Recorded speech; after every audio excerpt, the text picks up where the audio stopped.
I think we're late. Are we late, everyone? Tampon Tim drinks horse. Yes, Right we on are. time, What is 'cause I up, just people told of you the my internet? It is me, or I should say, late American politics, back in with the new stream, and we are live on this beautiful September, or actually October. Yeah, we're in October now. October 1st, 2024. I hope everyone's having a phenomenal day, night, afternoon, midnight, wherever you're on the world. We are joined by a big crew tonight. John, Real Texan Politics, Luke Gagnon, Tyrone, and Yay. I may or may not have been walking around I may or may not have been walking around the woods like 20 minutes ago where a satanic cult operates. We don't need to talk about that though. That's a great start. That's always a great start. It's Milwaukee. Yeah. So, Jimmy Carter's birthday's today. Happy 100th well, there's a birthday lot to Jimmy get Carter. to. Obviously, tonight's debate night in America between Tim Walz and JD Vance, but we have to talk about what happened earlier today. There was a, how do we put this nicely? War. Yeah. So, for those that live under a rock, Iran launched, what is it, 200 ballistic missiles? Something like that. Yeah, 200 ballistic Iran missiles did some at stuff. Israel, and we got to see how Israel responds. There's some, I'm kind of worried about this one. To me, this sounds like a serious, that they may actually respond somehow. Not just, oh yeah, we'll talk about Nothing happens. Nothing going all in happens. on nothing ever happens. Nothing happens. Yeah, there's a lot to get to, but first, before we get into it, smash the like button down below, subscribe, share with your friends, hit that little bell, follow the social media accounts in the description down below, and like Tyrone usually says, where is he, by the way? I thought He's here. He's just not speaking. Okay, he's probably busy. Like Tyrone usually says, join the channel for just $1 a month, folks. Just $1. Think about that. $1 a month, you can support the daily content. And of course, if you have any questions, concerns, comments, or just want to support the channel even further, the best way is to send super chats via the chat. Again, I'll read through as much of chat as possible, but usually super chat's best way to get your questions answered. And already we got a couple to catch up on. Sophia Lotkins for 2. Tim Walz will probably, oh god. Not going to say that for YouTube reasons, but thank you very much for the super chat. What, Tampon Tim? Yeah, well, it's, yeah, related to that. A Glitch Evie has been a member for 4 months. American Nerd for 5. Rap, thoughts and news about Tim Walz having ties to the CCP? Do you think it'll hurt to Harris as well as other Dems down ballot? Yeah, so can anyone explain what they found? What was it one more time? The Tim Walz, like, China stuff. Like, apparently the I oversight haven't looked enough committee. into that, unfortunately. So the department, the DHS has a whistleblower that has talked to the House Oversight Committee, and he has direct connections. Like, apparently Tim Walz's name is littered all over both classified and unclassified documents that the DHS has. So they're going to be unearthing that soon. They have a subpoena out for it. That's... I've heard about some of the China stuff. I always thought it was overblown, but the more we hear about the guy, it's like he was at China during a very certain event in 1989. Surely not. That's what someone claims. I don't know how true that is. I'm not going to say anything, but yeah.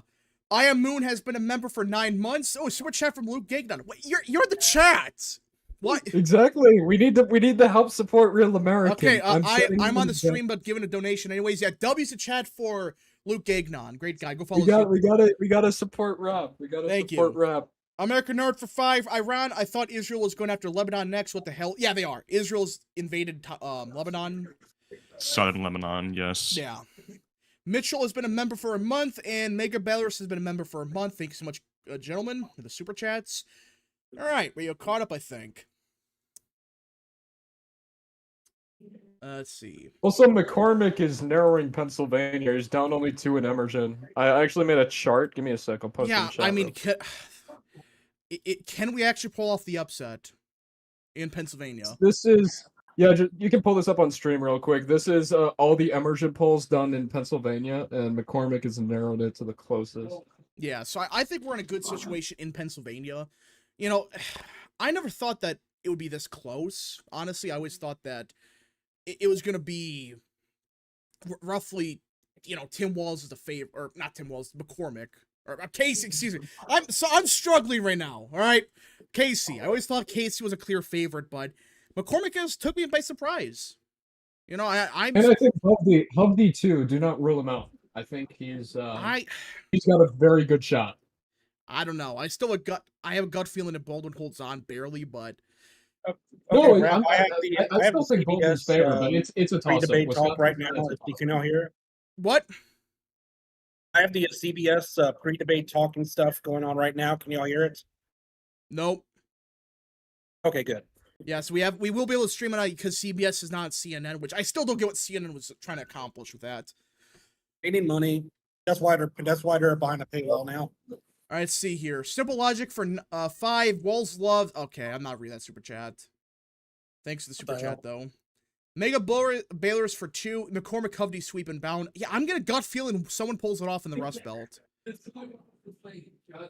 Will it be Hovey? Will be McCormick? We don't know for sure yet. Could be Rogers as well. Okay, can you guys keep chat entertaining for a second? I'll be right back. No. Hello, chat.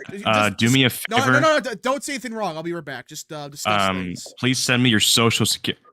Talk about Pennsylvania real quick. I'll be right back. So Pennsylvania, it's a state near the east coast of the United States.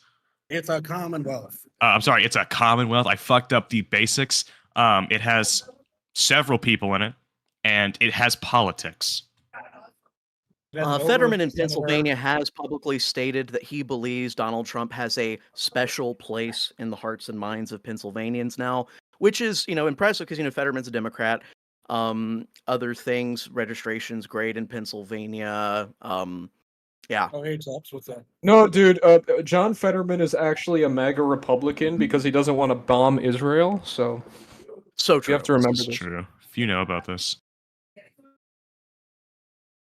Yeah, MAGA Fetterman. Not back what I missed. Wait, why are they at the podium already? It doesn't. Wait, what the what? hell? They're already on? Oh They're at shit! the Yeah, they podium, are. But it doesn't debate for another minute. What? They're already on the podium. Yeah, but I was hoping They're writing down notes. Bro, I wanted to see. I don't wanted to see Walz fist pumping like a man child. Yeah, I wanted to see that too. God All right. damn it! We How gotta catch up big with is this panel? What the hell? Yoshi Fan Oh, Nick no, for that's not 5. that. How will the port strike impact that- the election? It depends how long it lasts. I'll be back. I gotta do a picture. I remember the Wisconsin Senate debate in 2022 had like 6 moderators. It was insane. Yeah, but yeah, I think with with a port strike, it depends how long it lasts. General Hydra for 2. Tim Walz is destroyed by JD Vance. Maybe. Agmanon Fireman for 2. I'm surprised Trump leads with Quinnipiac. Yeah, Trump is leading it is Quinnipiac. Yeah. It's So- starting now on CBS's live stream. So All right. I'm gonna mute. I'm going to keep this silence till we get to the actual thing. All right, so here we go, gentlemen. Poster Tubbs joined. Hello. Yeah, Poster. Pop. So again, with rules of the debate night. Okay, who are these moderators? Okay, like usual, yeah. Let them talk as much, and we're gonna mute it for a second so I don't get copyrighted. American Nerd for 2. Let's get ready to rumble. I agree. Who's ready for a shit show tonight? All right. Where can I watch the debate? Because It's my literally on parents YouTube. Really? What channel? CBS. Oh Okay. god, they're doing this crap. Alright. Gotta just sit back and watch the world burn. Let's have a clean fight. Yeah. Have the world burn. Oh god. This I'm shitty playing Red Dead Redemption 2. Please give me updates as they happen. W for playing a good game, which I finally finished, so. Alright. Good on you. Dixie Wreck for 2. Tim Walz notes. Just Chinese. American Nerd for 3. Let's go JD Vance. Yep. Let's go Vance. Okay, so we should be good now, I think. No, the freaking music's still playing. Alright, here we go. Surely they will actually stop playing copyrighted music. Why would they ever do that? Yeah, here we go. Yay! Yay, Tim Walz. Oh, God. I'm Tim Walz's #1 supporter. Waldo. Where was Tim Oh, what was that Waldo handshake? in China in the 1980s? Okay. Okay, they just keep going on with the rules. Same thing as usual. Vance just height mogging him, I which think is they actually unmuted the mics, I think, right? Yeah, it's completely unmuted. Which is, I'm surprised they changed that. Well, because not Hillary Clinton, Kamala Harris didn't get her "I'm speaking" moment. Yeah, In Hudson fact, Dean Trump turned it on her. So Hudson Dean for 5. I feel like the VP debates are worthless with how polarized our country's become. Yeah, but it could hurt Walz's favorability. That's why I think it's important. You know, it's not going to decide the election, obviously, but And then it turns out it decides the election. There's like one. I'm back. weird- I'm back, boys. I'm back. All right. Trust the plan. Okay, This here we will go. decide the entire election. Here we go. Everyone, shut up. Tonight, our country is facing several unfolding crises. The Middle East is on the brink of war. Americans are suffering from the catastrophic impact of Hurricane Helene. And now a labor strike as 25,000 dock workers from Maine to Texas are picketing. We're going to begin tonight with the Middle East. Oh, we're talking about Israel? Thank you, Nora. Earlier today, Iran launched its largest attack yet on Israel, but that attack failed, thanks to joint U.S. and Israeli defensive action. President Biden has deployed more than 40,000 U.S. military personnel and assets to that region over the past year to try to prevent a regional war. Iran is weakened, but the U.S. still considers it the largest state sponsor of terrorism in the world, and it has drastically reduced the time it would take to develop a nuclear weapon. It is down now to 1 or 2 weeks' time. Governor Walz, if you were the final voice in the Situation Room, would you support or oppose a preemptive strike by Israel on Iran? You have 2 minutes. Well, thank you, and thank you for those joining at home tonight. Let's keep in mind where this started. October 7th, Hamas terrorists massacred over 1,400 Israelis and took prisoners. Israel's ability to be able to defend itself is absolutely fundamental. Getting its hostages back, fundamental, and ending the humanitarian crisis in Gaza. Oh my God. The expansion of Israel and its proxies is an absolute fundamental necessity for the United States to have the steady leadership there. You saw it experienced today. Oh my gosh. Along with our Israeli What the fuck do you say this time? What the hell is he doing? doing? The incoming attack. But what's fundamental here is that steady leadership is going to matter. It's clear, and the world saw it on that debate stage a few weeks ago. He's fidgeting already. A nearly 80-year-old Donald Trump talking about crowd sizes is not what we need in this moment. Oh, they're bringing up age. Just that. It's those that were closest to Donald Trump that understand how dangerous he is when the world is this dangerous. His chief of staff, John Kelly, said that he was the most flawed human being he'd ever met. And both of his secretaries of defense and his national security advisors said he should be nowhere near the White House. Don't make this now, debate the about person Trump. closest to them, Project 2025, Donald Trump, said he's unfit for the highest office. That was Senator Vance. What we've seen out of Vice President Harris is we've seen steady leadership. We've seen a optimist that is able to draw on the coalitions to bring them together. Understanding Yeah, that this our guy's allies talking matter. about like when he's asked about Israel. Donald Trump, like, what the fuck? turn towards Vladimir bad. Putin, turn towards Vladimir Putin. North Korea. When We've we start shifted to see a different that foreign type of policy fickleness issue. around Yeah, what holding is the coalitions this? together, It's just orange man we will bad. stay committed. And as the vice president said today, This is a word we will salad. protect our forces and our allied forces, my and there will be consequences. This reminds me of Kamala Governor, Harris. your How will time is you up. help Senator out Vance, middle the class same America? question. on, Would Vance. you support or Shred oppose him, a preemptive please. strike by Israel on Iran? You have 2 minutes. So, Margaret, I want to answer the question. First of all, thanks, Governor. Thanks to CBS for hosting the debate. And thanks, most importantly, to the American people who are watching this evening and caring enough about this country to pay attention to this vice presidential debate. I want to answer the question, but I want to actually give an introduction to myself a little bit because I recognize a lot of Americans don't know who either one of us are. I was raised in a working class family. My mother required food assistance for periods of her life. My grandmother required Social Security help to raise me. And she raised me in part because my own mother struggled with addiction for a big chunk of my early life. I was raised I in went a to middle-class college family. on the GI Bill after I enlisted in the Marine Corps and served in Iraq. And so I stand here asking to be your vice president with extraordinary gratitude for this country, for the American dream that made it possible for me to live Talk my about Israel. dreams. For fuck's sake, And please most talk about importantly, Israel. I know that a lot of you For are once, worried I'm asking you to about the talk chaos about in the Israel. world and the feeling that the American dream is unattainable. I want to try to convince you tonight over the next 90 minutes that if we get better leadership in the White House, if we get Donald Trump back in the White House, the American dream is going to be attainable once again. Now, to answer this particular question, we have to remember that as much as Governor Walz just accused Donald Trump of being an agent of chaos, Donald Trump actually delivered stability in the world, and he did it by establishing effective deterrence. People were afraid of stepping out of line. Iran, which launched this attack, has received over $100 billion in unfrozen assets thanks to the Kamala Harris administration. What do they use that money for? They use it to buy weapons that they're now launching against our allies, and God forbid, potentially launching against against the United States as well. Donald Trump recognized that for people to fear the United States, you needed peace through strength. They needed to recognize that if they got out of line, the United States global leadership would put stability and peace back in the world. Now, you asked about a preemptive strike, Margaret, and I want to answer the question. Look, it is up to Israel what they think they need to do to keep their country safe, and we should support our allies wherever they are when they're fighting the bad guys. I think that's the right approach to take with the Israel question. Thank you, Senator.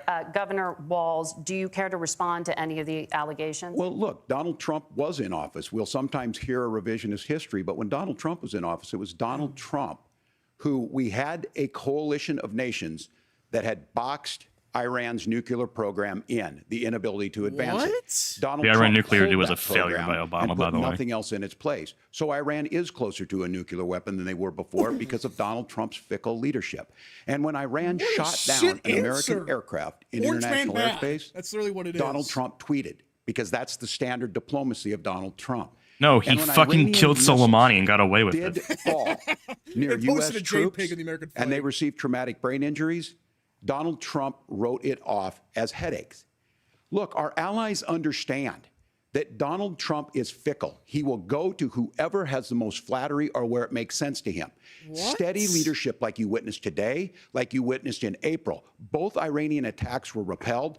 Our coalition is strong, and we need the steady leadership that Kamala Harris Vance is is like, providing. what the fuck am I into? Senator Vance, the U.S. did have a diplomatic deal with Iran to temporarily pause parts of its nuclear program, and President Trump did exit That was such a deal. shit answer. He recently said, I have no idea how to respond just to 5 that. days ago, the U.S. must now make a diplomatic deal with Iran because the consequences are impossible. Did he make a mistake? You have 1 minute. Well, first of all, Margaret, diplomacy is not a dirty word, but I think that's something that Governor Walz just said is quite extraordinary. You yourself just said Iran is as close to a nuclear weapon today as they have ever been. And Governor Walz, you blame Donald Trump. Who has been the vice president for the last 3.5 years? And the answer is your running mate, not mine.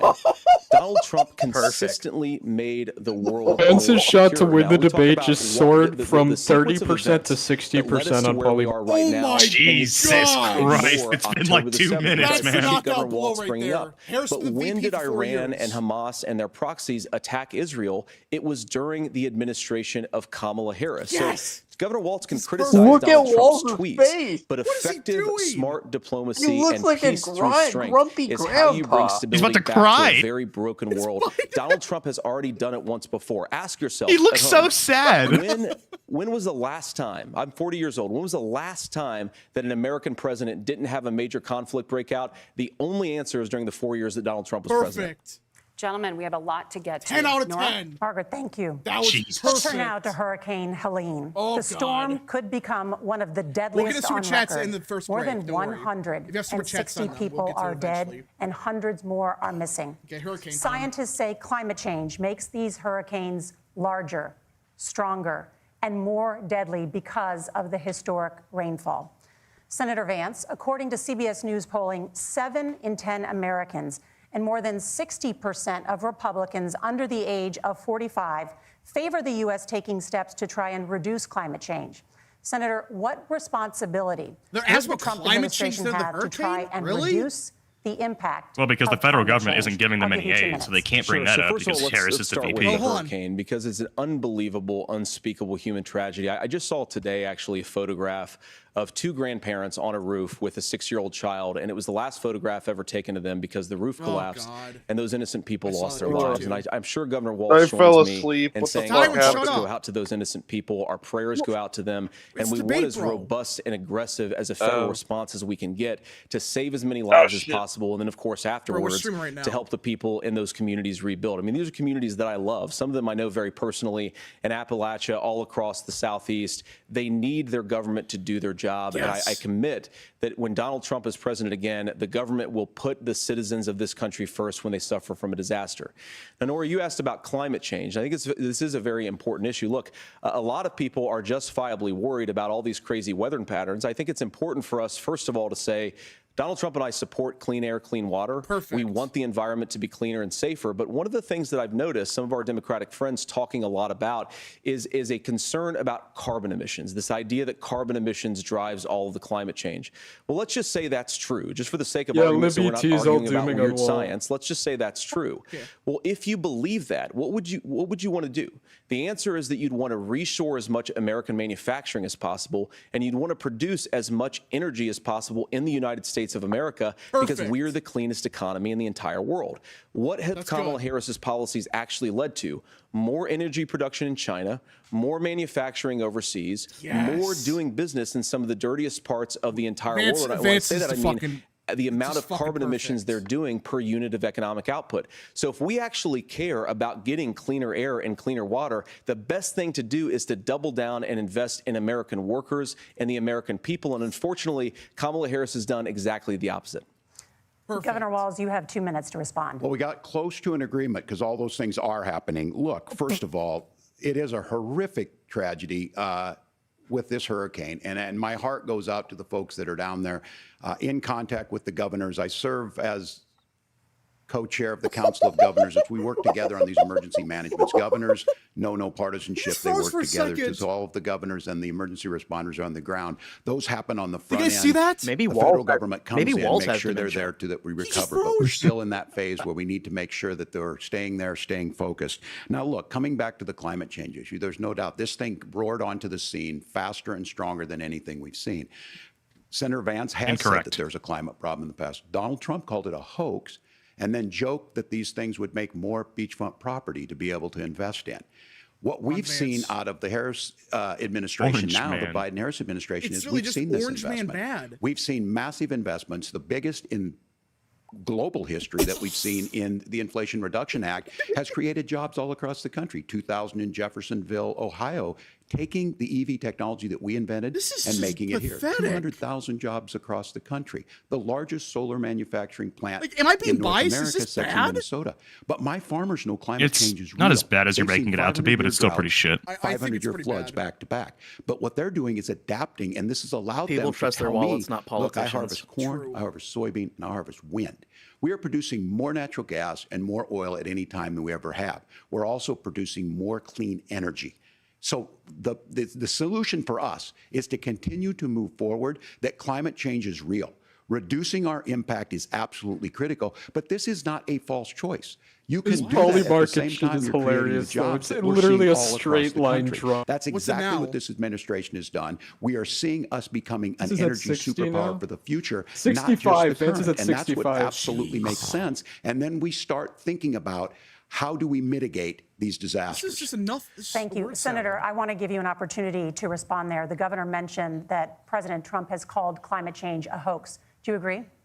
Well, look, what the president has said is that if the Democrats, in particular Kamala Harris and her leadership, if they really believe that climate change is serious, what they would be doing is more manufacturing and more energy production in the United States of America, and that's not what they're doing. So clearly, Kamala Harris herself doesn't believe her own rhetoric on this. If she did, she would actually agree with Donald Trump's energy policies. Now, something Governor Walz said I think is important to touch upon, because when we talk about clean energy, I think that's a slogan that often the Democrats will use here. And I'm talking, of course, about the Democratic leadership. And the real issue is that if you're spending hundreds of millions or even billions of dollars of American taxpayer money on solar panels that are made in China, number one, you're going to make the economy dirtier. We should be making more of those solar panels here in the United States of America. Some of them are, Tim, but a lot of them are being made overseas in China, especially the components that go into those solar panels. So if you really want to make the environment cleaner, you've got to invest in more energy production. We haven't built a nuclear facility, I think, one in the past 40 years. Natural gas, we've got to invest more in it. Kamala Harris has done the opposite. That's raised energy prices and also meant that we're doing worse by the climate. Senator, your time is up. Governor, would you like to respond? Well, look, we're producing more natural gas than we ever have. There's no moratorium on that. We're producing more oil. But the folks know, and like I said again, these are not liberal folks. These are not folks that are Green New Deal folks. These are farmers that have been drought one year, massive flooding the next year. They understand that it makes sense. Look, our #1 export cannot be topsoil from erosion from these massive storms. We saw it in Minnesota this summer. and thinking about how do we respond to that, we're thinking ahead on this. And what Kamala Harris has been able to do in Minnesota, we're starting to weatherproof some of these things. The infrastructure law that was passed allows us to think about mitigation in the future. How do we make sure that we're protecting by burying Massive our power flooding. lines? Yeah, How I do we don't get make what he's sure talking that we're about. protecting lakefronts and It's a things non that we're sequitur. seeing more and more What? of? But to call it a hoax and to take the oil It's company just a massive executives non to sequitur. Mar-a-Lago, Yeah, I don't say, get what give he's me talking money for about. my campaign, and I'll let you do whatever you Massey. want. We can be smarter about that, and an all-above energy policy is exactly what she's doing, Who is winning so creating far? those jobs right here. Vance by Lance. Governor, your time is up. The overwhelming consensus among scientists is that the Earth's climate is warming at an unprecedented rate. Margaret? Thank you, Nora. Oh, We're going to bra. turn now to immigration. The crisis at the U.S.-Mexico border Vance didn't even say anything consistently about it. ranks as one of No, the he didn't top even issues deny it. for Yeah. American voters. Senator Vance, your campaign is pledging to carry out the largest mass deportation plan in Immigration, American this is history bread and butter. and to Here we use go. the U.S. military to do so. Could you be Based. more specific about exactly how this will work? For example, would you deport parents who have entered the U.S. illegally and separate them from any of their children who were born on U.S. soil? You have 2 minutes. So first of all, Margaret, before we talk about deportations, we have to stop the bleeding. We have a historic immigration crisis because Kamala Harris started and said that she wanted to undo all of Donald Trump's border policies. Perfect. 94 executive orders suspending deportations, He looks decriminalizing like Biden illegal here. aliens, massively increasing the asylum fraud that exists in our system. That has opened the floodgates. And what it's meant is that a lot of fentanyl is coming into our country. I had a mother who struggled with opioid addiction and has gotten clean. I don't want people who are struggling is with a good addiction answer. to be deprived of their second chance because Kamala Harris let in fentanyl into our communities at record levels. So you've got to stop the bleeding. You've got to re-implement Donald Trump's border policies, build the wall, re-implement deportations. And that gets me to your point, Margaret, There we about go. what do we actually do? So we've got 20, 25 million illegal aliens who are here in the country. What do we do with them? I think the first thing that we do is we start with the criminal migrants. About 1 million of those people have committed some form of crime in addition to crossing the border illegally. good. I think you start with deportations on those folks. And then I think you make it harder for illegal aliens to undercut the wages of American workers. A lot of people will go home if they can't work for less than minimum wage in our own country. And by the way, that'll be really good for our workers who just want to earn a fair wage for doing a good day's work. And the final point, Margaret, is you ask about family separation. Right now in this country, Margaret, we have 320,000 children that the Department of Homeland Security has effectively lost. Some of them have been sex trafficked. actually Some of brought them this up. hopefully are at homes missing with their kids. families. Some of them have been used as drug trafficking mules. The This is a real master family class. separation policy in this country is unfortunately Kamala Harris's wide open southern border.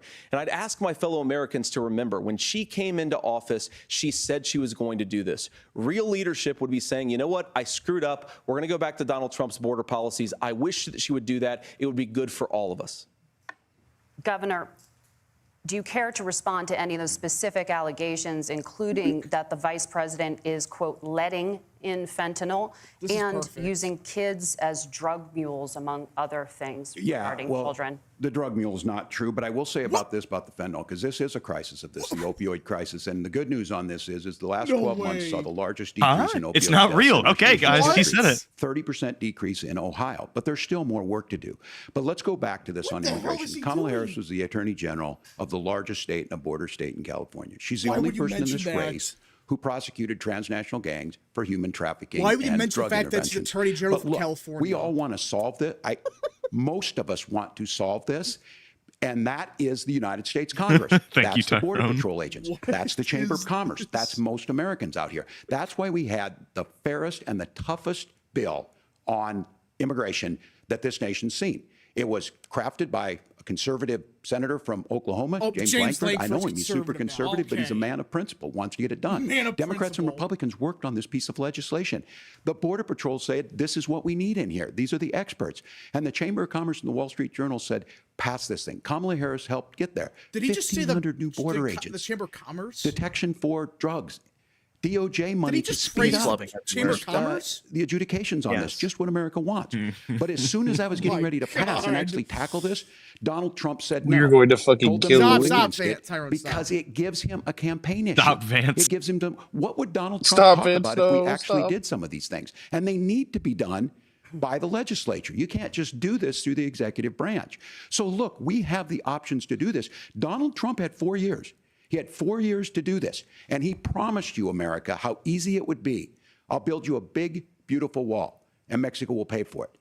Less than 2% of that wall got built, and Mexico didn't pay a gosh. Should we go dime. with But the here we are 2% again, myth? 9 years after he came down that escalator, dehumanizing people The gaslighting and is telling them what he was unreal. going to This do. is just As bad. far as the deportation Oh, plan, look, at Vance one point, gave. Senator Vance said it was so unworkable to be laughable. So that's where we're at. Pass the bill, she'll sign it. Governor, your time is up. Senator, the question was, will you separate parents from their children, even if their kids are U.S. citizens? You have 1 minute. Margaret, my point is that we already have massive child separations thanks to Kamala Harris's open border. And I didn't accuse Kamala Harris of inviting drug mules. I said that she enabled the Mexican drug cartels to operate freely in this country. And we know that they use children as drug mules, and it is a disgrace, and it has to stop. Look, I think what Tim said just doesn't pass the smell test. For 3 years, Kamala Harris went out bragging that she was going to undo Donald Trump's border policy. She did exactly Doesn't pass that. the We had a smell record test. number of illegal that's crossings. We had a record number of fentanyl coming into our country. And now that she's running for president, or a few months before, she says that somehow she got religion and cared a lot about a piece of legislation. The only thing that she did when she became the vice president, when she became the appointed border czar, was to undo 94 Donald Trump executive actions that opened the border. This problem is leading to massive problems in the United States of America. Parents who can't afford health care, schools that are overwhelmed. It's got to stop, and it will when Donald Trump is president again. Senator, your time is up. Governor, what about our CBS News polling, which does show that a majority of Americans, more than 50%, support mass deportations? Look, we fix this issue with a bill that is necessary, but the issue on this is what happens when you don't want to solve it. You demonize it. And we saw this, and Senator Vance, and it surprises me on this, talking about and saying, I will create stories to bring attention to this. What? That vilified God. a large number of people who were here Oh, legally God, he's talking in with- the oh, community of no. Springfield. Oh, God, The he brought Republican Springfield. governor What are you said, doing? It's not true. Don't do it. There's consequences What for is this. There's Walz consequences. We doing? could come together. Senator Langford did it. We could come together and solve this if we didn't let Donald Trump continue to make it an issue. And the Oh, my consequences in gosh. Springfield were the governor had to send state law enforcement to escort kindergartners to school. I believe Senator Vance wants to solve this, but by standing with Donald Trump and not working together to find a solution, it becomes a talking point. And when it becomes a talking point like this, we dehumanize and villainize other human beings. Tim, Governor, Governor, your time is up. Senator, I'll give you 1 minute, but let me just ask you the question first. The governor has made the point, and I think as a sitting lawmaker, you know that Congress controls the purse strings and any funding. So you have said repeatedly that Donald Trump would, through executive action, solve this. Do you disagree that Congress controls the purse strings and would need to support many of the changes that you would actually want to implement? You have 1 minute. Look, Margaret, first of all, the gross majority of what we need to do at the southern border is just empowering law enforcement to do their job. I've been to the southern border more than our borders are. Kamala Harris has been, and it's actually heartbreaking because the Border Patrol agents, they just want to be empowered to do their job. Of course, additional resources would help, but most of this is about the president and the vice president empowering our law enforcement to say, if you try to come across the border illegally, you've got to stay in Mexico, you've got to go back through proper channels. Now, Governor Walz brought up the community of Springfield, and he's very worried about the things that I've said in Springfield. Look, in Springfield, Ohio, and in communities all across this country, you've got schools that are overwhelmed, you've got hospitals that are overwhelmed, you have got housing that is totally unaffordable because we brought in millions of illegal immigrants to compete with Americans for scarce homes. The people that I'm most worried about in Springfield, Ohio, are the American citizens who have had their lives destroyed destroyed by Kamala Harris's open border. It is a disgrace, Tim. And I actually think, I agree with you. I think you want to solve this problem, but I don't think that Kamala Harris does. Senator, your time is up. Governor, you have 1 minute to respond. Yeah, well, it is law enforcement that asked for the bill. They helped craft it. They're the ones that supported it. That's because they know we need to do this. Look, this issue of continuing to bring this up, of not dealing with it, of blaming migrants for everything. On housing, we could talk a little bit about Wall Street speculators buying up housing and making them less affordable, but it becomes a blame. Look, this bill also takes two to tango, the money buddy. necessary to adjudicate. I don't get what he's doing. I agree. It should not take 7 years for an asylum claim to be done. This bill gets it done in 90 days. It should Then take you a start second. to He make should a be difference deported. in this, and you start to adhere to what we know, American principles. I don't talk about my faith a lot, but Matthew 25:40 talks about he's doing the to the Christian least stuff. Get amongst out us of you here. do unto me. Move I off think that's stage. true of most Americans. They simply want order to it. This bill does it. It's funded. It's supported by the Get him people off who the do it, and it stage. lets us keep our dignity about how we treat other people.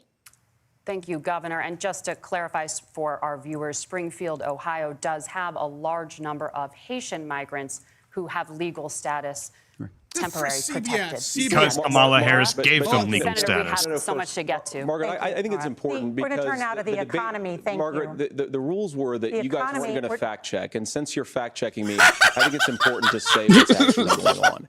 So there's an application called the CBP One app, where you can go on as an illegal migrant, apply for asylum or apply for parole, and be granted legal status at the wave of a Kamala Harris open border. How dare you doubt JD JD Vance? coming in, applying for a green card, and waiting for JD 10 Vance years. doubters will be That is an executed. interpretation of illegal Vance is- immigration, this is a Margaret. masterclass. by Thank our you, own Senator, for leadership. describing the legal process. We have so much to get to, Senator. Those We have laws so have been on much. the books since 1990. Thank you, gentlemen. The we CBP want to One have app has not been on the books since 1990. The mute is mic. Gentlemen, the audience can't hear you because your mics are cut. We have so much we Bro, want to get they- to. Thank you for They explaining said the no legal muted process. mics. They don't care. Nora. Thank you, They've broken Margaret. both their rules The now. economy is a top concern for voters. Each of your campaigns has released an economic plan. So let's talk about the specifics. Governor Walz, Vice President Harris these unveiled a monitors plan that suck. They includes don't care. billions in They're tax credits fact-checking, for they're doing all this manufacturing, crap. housing, and a renewed child tax credit. The Wharton School says your proposals will increase the nation's deficit by $1.2 trillion. How would you pay for that without ballooning the deficit? Governor, I'll give you 2 minutes. Yeah, thank you. And Kamala Harris and I do I believe love in the this middle man, class, 'cause JD that's what we Vance. come Vance from. from We Emperor, both I don't grew up care. in that. We Create. understand. President. So those of you out there listening tonight, you're hearing a lot I of stuff will back and officially forth, and admit I it's was good. It's completely healthy. wrong That's what about this is supposed to Vance. happen. And you should not be take listening anything how I this say is going to seriously. impact you. The bold forward plan that Kamala did Harris John put and I say? out there Vance is would one is fucking talking do about this amazingly. housing issue. The one thing is there's 3 million new houses proposed under this plan with down payment assistance on the front end to get you in a house. A house is much more than just an asset to be traded somewhere. It's foundational to where you're at. And then making sure that the things you buy every day, Vance whether they be 2028, I prescription agree. drugs or other might be things, time. that there's fairness in that. Look, the $35 They insulin is a doubted. good thing, They doubted. but it costs $5 to think make it's time. insulin. They were charging $800 before this law went into effect. As far as the is he housing going on goes, about? I've seen it in Minnesota. 12% more houses in Minneapolis. Prices went down on rent 4%. Please, Vance, It's talk working. about how and then Biden making sure took tax out cuts go to the middle Trump's class. bill and made his own, took credit for $6,000 it. child tax credit. Yep. We have one in Child Minnesota. tax credit. Reduces childhood poverty by 1/3. We save money in the long run, and we do the right thing for families. And then getting businesses off the ground. The law as it stands right now is $5,000 tax credit for small business, increasing that to $50,000. Now, this is a philosophical difference between us. Donald Trump made a promise, and I'll give you this. He kept it. He took folks to Mar-a-Lago, said, you're rich as hell, I'm going to give you a tax cut. He gave the tax cuts Oh that my- predominantly here we go went with to the this top shit. class. What happened there was an $8 trillion increase in the national debt, the largest ever. Now he's proposing a 20% consumption or sales tax on everything we bring in. Everyone agrees, including businesses, it would be destabilizing it, it would increase inflation and potentially lead to a recession. We'll do the super Look, chat this soon, is don't simple worry. for you. Where are we going? Kamala Harris has said to do the things she wants to do. We'll just ask the wealthiest to pay their fair share. When you do that, our system works best, more people are participating in it, and folks have the things that they need. Senator, I want to give you a moment to respond on that. But similarly, the Wharton School has done an analysis of the Trump plan This is and says unbelievable. it would increase the nation's deficit This by is crazy. $5.8 trillion. It's My question always is the orange same man for bad. you. How do you Orange pay man for all bad. that without ballooning the deficit? I'll give you 2 minutes. Well, first of all, you're going to hear a lot from Tim Walz this evening, and you just heard it in the answer. A lot of what Kamala Harris proposes to do, and some of it, I'll be honest with you, it even sounds pretty good. Here's what you won't hear, is that Kamala Harris has already done it. Because she's been the vice president for 3.5 years. She had the opportunity to enact all of these great policies. And what she's actually done instead is drive the cost of food higher by 25%, drive the cost of housing higher by about 60%. Open the American southern border and make middle-class life unaffordable for a large number of Americans. If Kamala Harris has such great plans for how to address middle-class problems, then she ought to do them now. Not when asking for a promotion, but in the job the American people gave her 3.5 years ago. And the fact that she isn't tells you a lot about how much you can trust her actual plans. Now, Donald Trump's economic plan is not just a plan, but it's also a record. A lot of those same economists attack Donald Trump's plans, and they have PhDs, but they don't have common sense and they don't have wisdom. Because Donald Trump's economic policies delivered the highest take-home pay in a generation in this country, 1.5% inflation, and to boot, peace and security all over the world. So when people say that Donald Trump's economic plan doesn't make sense, I say look at the record. He delivered rising take-home pay for American workers. Now, Tim admirably admits that they want to undo the Trump tax cuts. But if you look at what was so different about Donald Trump's tax cuts, even from previous Republican tax cut plans, is that a lot of those resources went to giving more take-home pay to middle-class and working-class Americans. It was passed in 2017, and you saw an American economic boom unlike we've seen in a generation in this country. That is a record that I'm proud to run on, and we're going to get back to that common sense wisdom so that you can afford to live the American dream again. I know a lot of you are struggling. I know a lot of you are worried about paying the bills. It's going to stop when Donald Trump brings back common sense to this country. Governor, do you want to respond to that? What has Kamala Harris done for the middle class? Yeah, well, Kamala Harris's day one was Donald Trump's failure on COVID that led to the collapse of our economy. We were already before COVID in a manufacturing recession, but 10 million people out of work, largest percentage since the Great Depression. 9 million jobs closed on that. That was day one. Whether it was the Infrastructure Act or other things we moved. Now, you made a question about experts, said this. I've made a note of this. Economists can't be trusted. Science can't be trusted. National security folks can't be trusted. Look, if you're going to be president, you don't have all the answers. Donald Trump believes he does. My pro tip of the day is this. If you need heart surgery, listen to the people at the Mayo Clinic in Rochester, Minnesota, not Donald Trump. And the same thing goes with this. And I ask you out there, teachers, nurses, truck drivers, whatever, how is it fair that you're paying your taxes every year and Donald Trump hasn't paid any federal tax in the last 15 years? And the last year as president. That's what's wrong with the system. There's a way around it, and he's bragged about that. We're just asking for fairness in it, and that's all you want. You have a minute. Governor, you say trust the experts. But those same experts for 40 years said that if we shipped our manufacturing base off to China, we'd get cheaper goods. They lied about that. They said if we shipped our industrial base off to other countries, to Mexico and elsewhere, it would make the middle class stronger. They were wrong about that. They were wrong about the idea that if we made America less self-reliant, less productive in our own nation, that it would somehow make us better off, and they were wrong about it. And for the first time in a generation, Donald Trump had the wisdom and the courage to say to that bipartisan consensus, we're not doing it anymore. We're bringing American manufacturing back. We're unleashing American energy. We're going to make more of our own stuff. And this isn't just an economic issue. I mean, I've got 3 beautiful little kids at home, 7, 4, and 2, and I love them very much, and I hope they're in bed right now. But look, so many of the drugs, the pharmaceuticals that we put in the bodies of our children are manufactured by nations that hate us. This has to stop, and we're not going to stop it by listening to experts. We're going to stop it by listening to common sense wisdom, which is what Donald Trump governed on. Senator, your time is up. Governor Walz, can you address that? I mean, voters say they trust Donald Trump on the economy. Oh my God, they actually said to the positive. If you're listening tonight and you want billionaires to get tax cuts, you heard what the numbers were. Look, I'm a union guy. on this. I'm not a guy who wanted to ship things overseas, but I understand that, look, guys, we produce Walz is a soybeans union and guy. corn. Did We you know need to have about that? fair trading partners. That's something that we believe in. I think the thing that most concerns me on this is anyone still here? Donald Trump was the guy. No, I actually who created died the 6 largest months ago. trade The crash deficit in wasn't your American fault. history with China. We're here, but So they the just tried to rhetoric open our is good. fucking I had to mouths. leave Much to of make what the JD senator Vance said right there, I'm in 2028 agreement signs. with him on this. I watched it happen too. I watched it to my communities. And we Yeah, talked like about Walz that. is But absolutely we getting had destroyed. people penny undercutting the right markets to saying otherwise. collectively Oh, that's bargain. so good for, We had right to work states Walz. made it more difficult. We had companies that were willing to ship it over, and we saw people profit.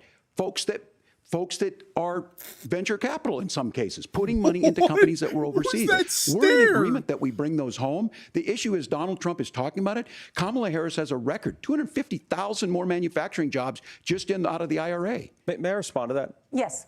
So appreciate that. So if you notice, what Governor Walz just did is he said, first of all, Donald Trump has to listen to the experts. And then when he acknowledged that the experts screwed up, he said, well, Donald Trump didn't do nearly as good of a job as the statistics No, that's a show gross that generalization. he did.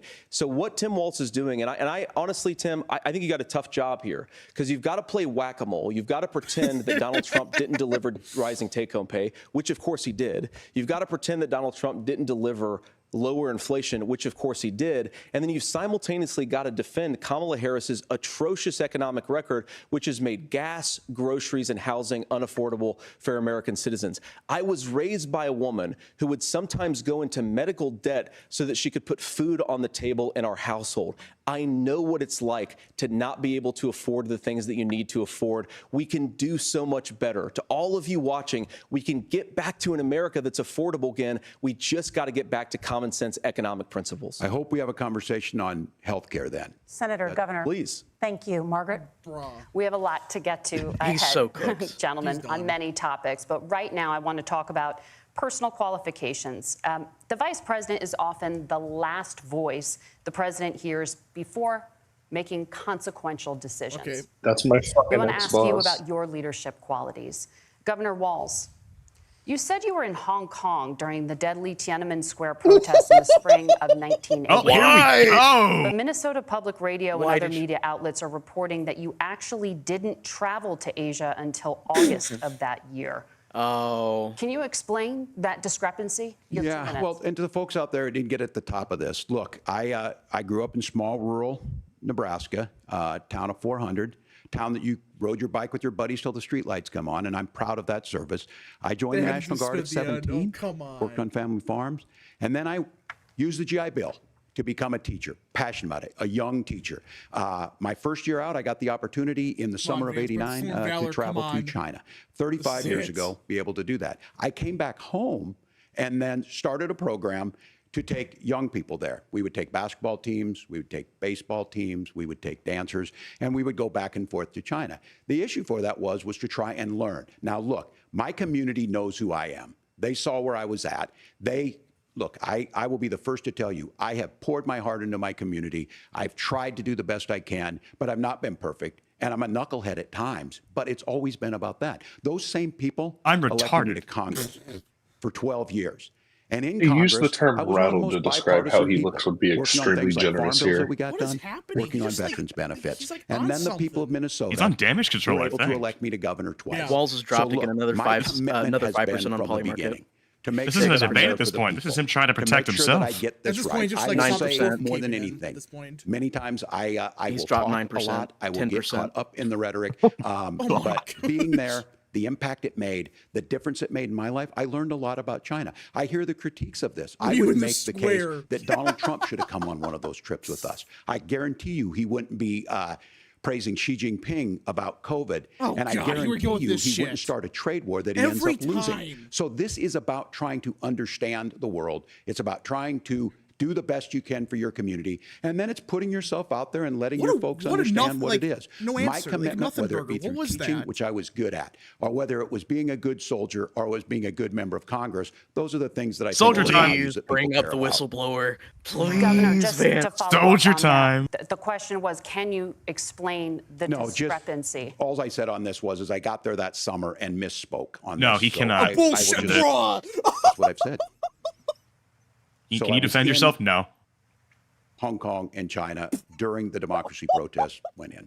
And from that, I learned a lot of what needed to be in governance.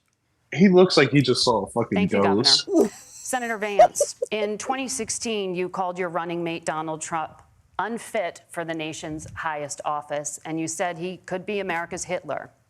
I know you've been asked many times, and you've said you regret those comments and explained you then voted for Donald Trump in 2020. But the Washington Post reported new messages last week in which you also disparaged Trump's economic record while he was president, writing to someone in 2020, quote, Trump thoroughly failed to deliver his economic populism. You're now his running mate, and you've shifted many of your policy stances to align with his. Jesus. If you become vice president, why should Americans trust that you will give Donald Trump the advice he needs to hear and not just the advice he wants to Didn't hear? you just You have literally 2 just say minutes. he questioned Well, first of all, his Margaret, ability? because I've always been open. And sometimes, of course, I've disagreed with the president, but I've also been extremely open about the fact that I was wrong about Donald Trump. I was wrong, first of all, because I believed some of the media stories that turned out to be dishonest fabrications of his record. But most importantly, Donald Trump delivered for the American people. Rising wages, rising take-home pay, an economy that worked for normal Americans, a secure southern border, a lot of things, frankly, that I didn't think he'd be able to deliver on. And yeah, when you screw up, when you misspeak, when you get something wrong and you change your mind, you ought to be honest with the American people about it. It's one of the reasons, Margaret, why I've done so many interviews is because I think it's important to actually explain to the American people where I come down on the issues and what changed. Now, you pointed out to messages from 2020. Margaret, I've been extremely consistent that I think there were a lot of things that we could have done better in the Trump administration the first round if Congress was doing its job. I strongly believe, and I've been a United States Senator, that Congress is not just a high-class debating society. It's not just a forum for senators and congressmen to whine about problems. It's a forum to govern. So there were a lot of things on the border, on tariffs, for example, where I think that we could have done so much more if the Republican Congress and the Democrats in Congress had been a little bit better about how they govern the country. They were so obsessed with impeaching Donald Trump, they couldn't actually govern. And I want to talk about this tariff issue in particular, Margaret, because Tim just accused this of being a national sales tax. Look, the one thing, and you're probably surprised to hear me praising Joe Biden, but the one thing that Joe Biden did is he continued some of the Trump tariffs that protected American manufacturing jobs. And it's the one issue, the most pro-worker part of the Biden administration, it's the one issue where Kamala Harris has run away from Joe Biden's record. Think about this. If you're trying to employ slave laborers in China at $3 a day, you're going to do that and undercut the wages of American workers unless our country stands up for itself and says you're not accessing our markets unless you're paying middle-class Americans a fair wage. Senator, your time is up.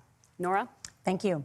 Now to the issue of reproductive rights. Oh, God. Governor Walz, after Roe versus Wade was overturned, you signed a bill into law that made Minnesota one of the least restrictive states in the nation when it comes to abortion. Oh, we actually asked Former a good President question. Trump said in the last debate that you believe abortion, quote, in the 9th month is absolutely fine.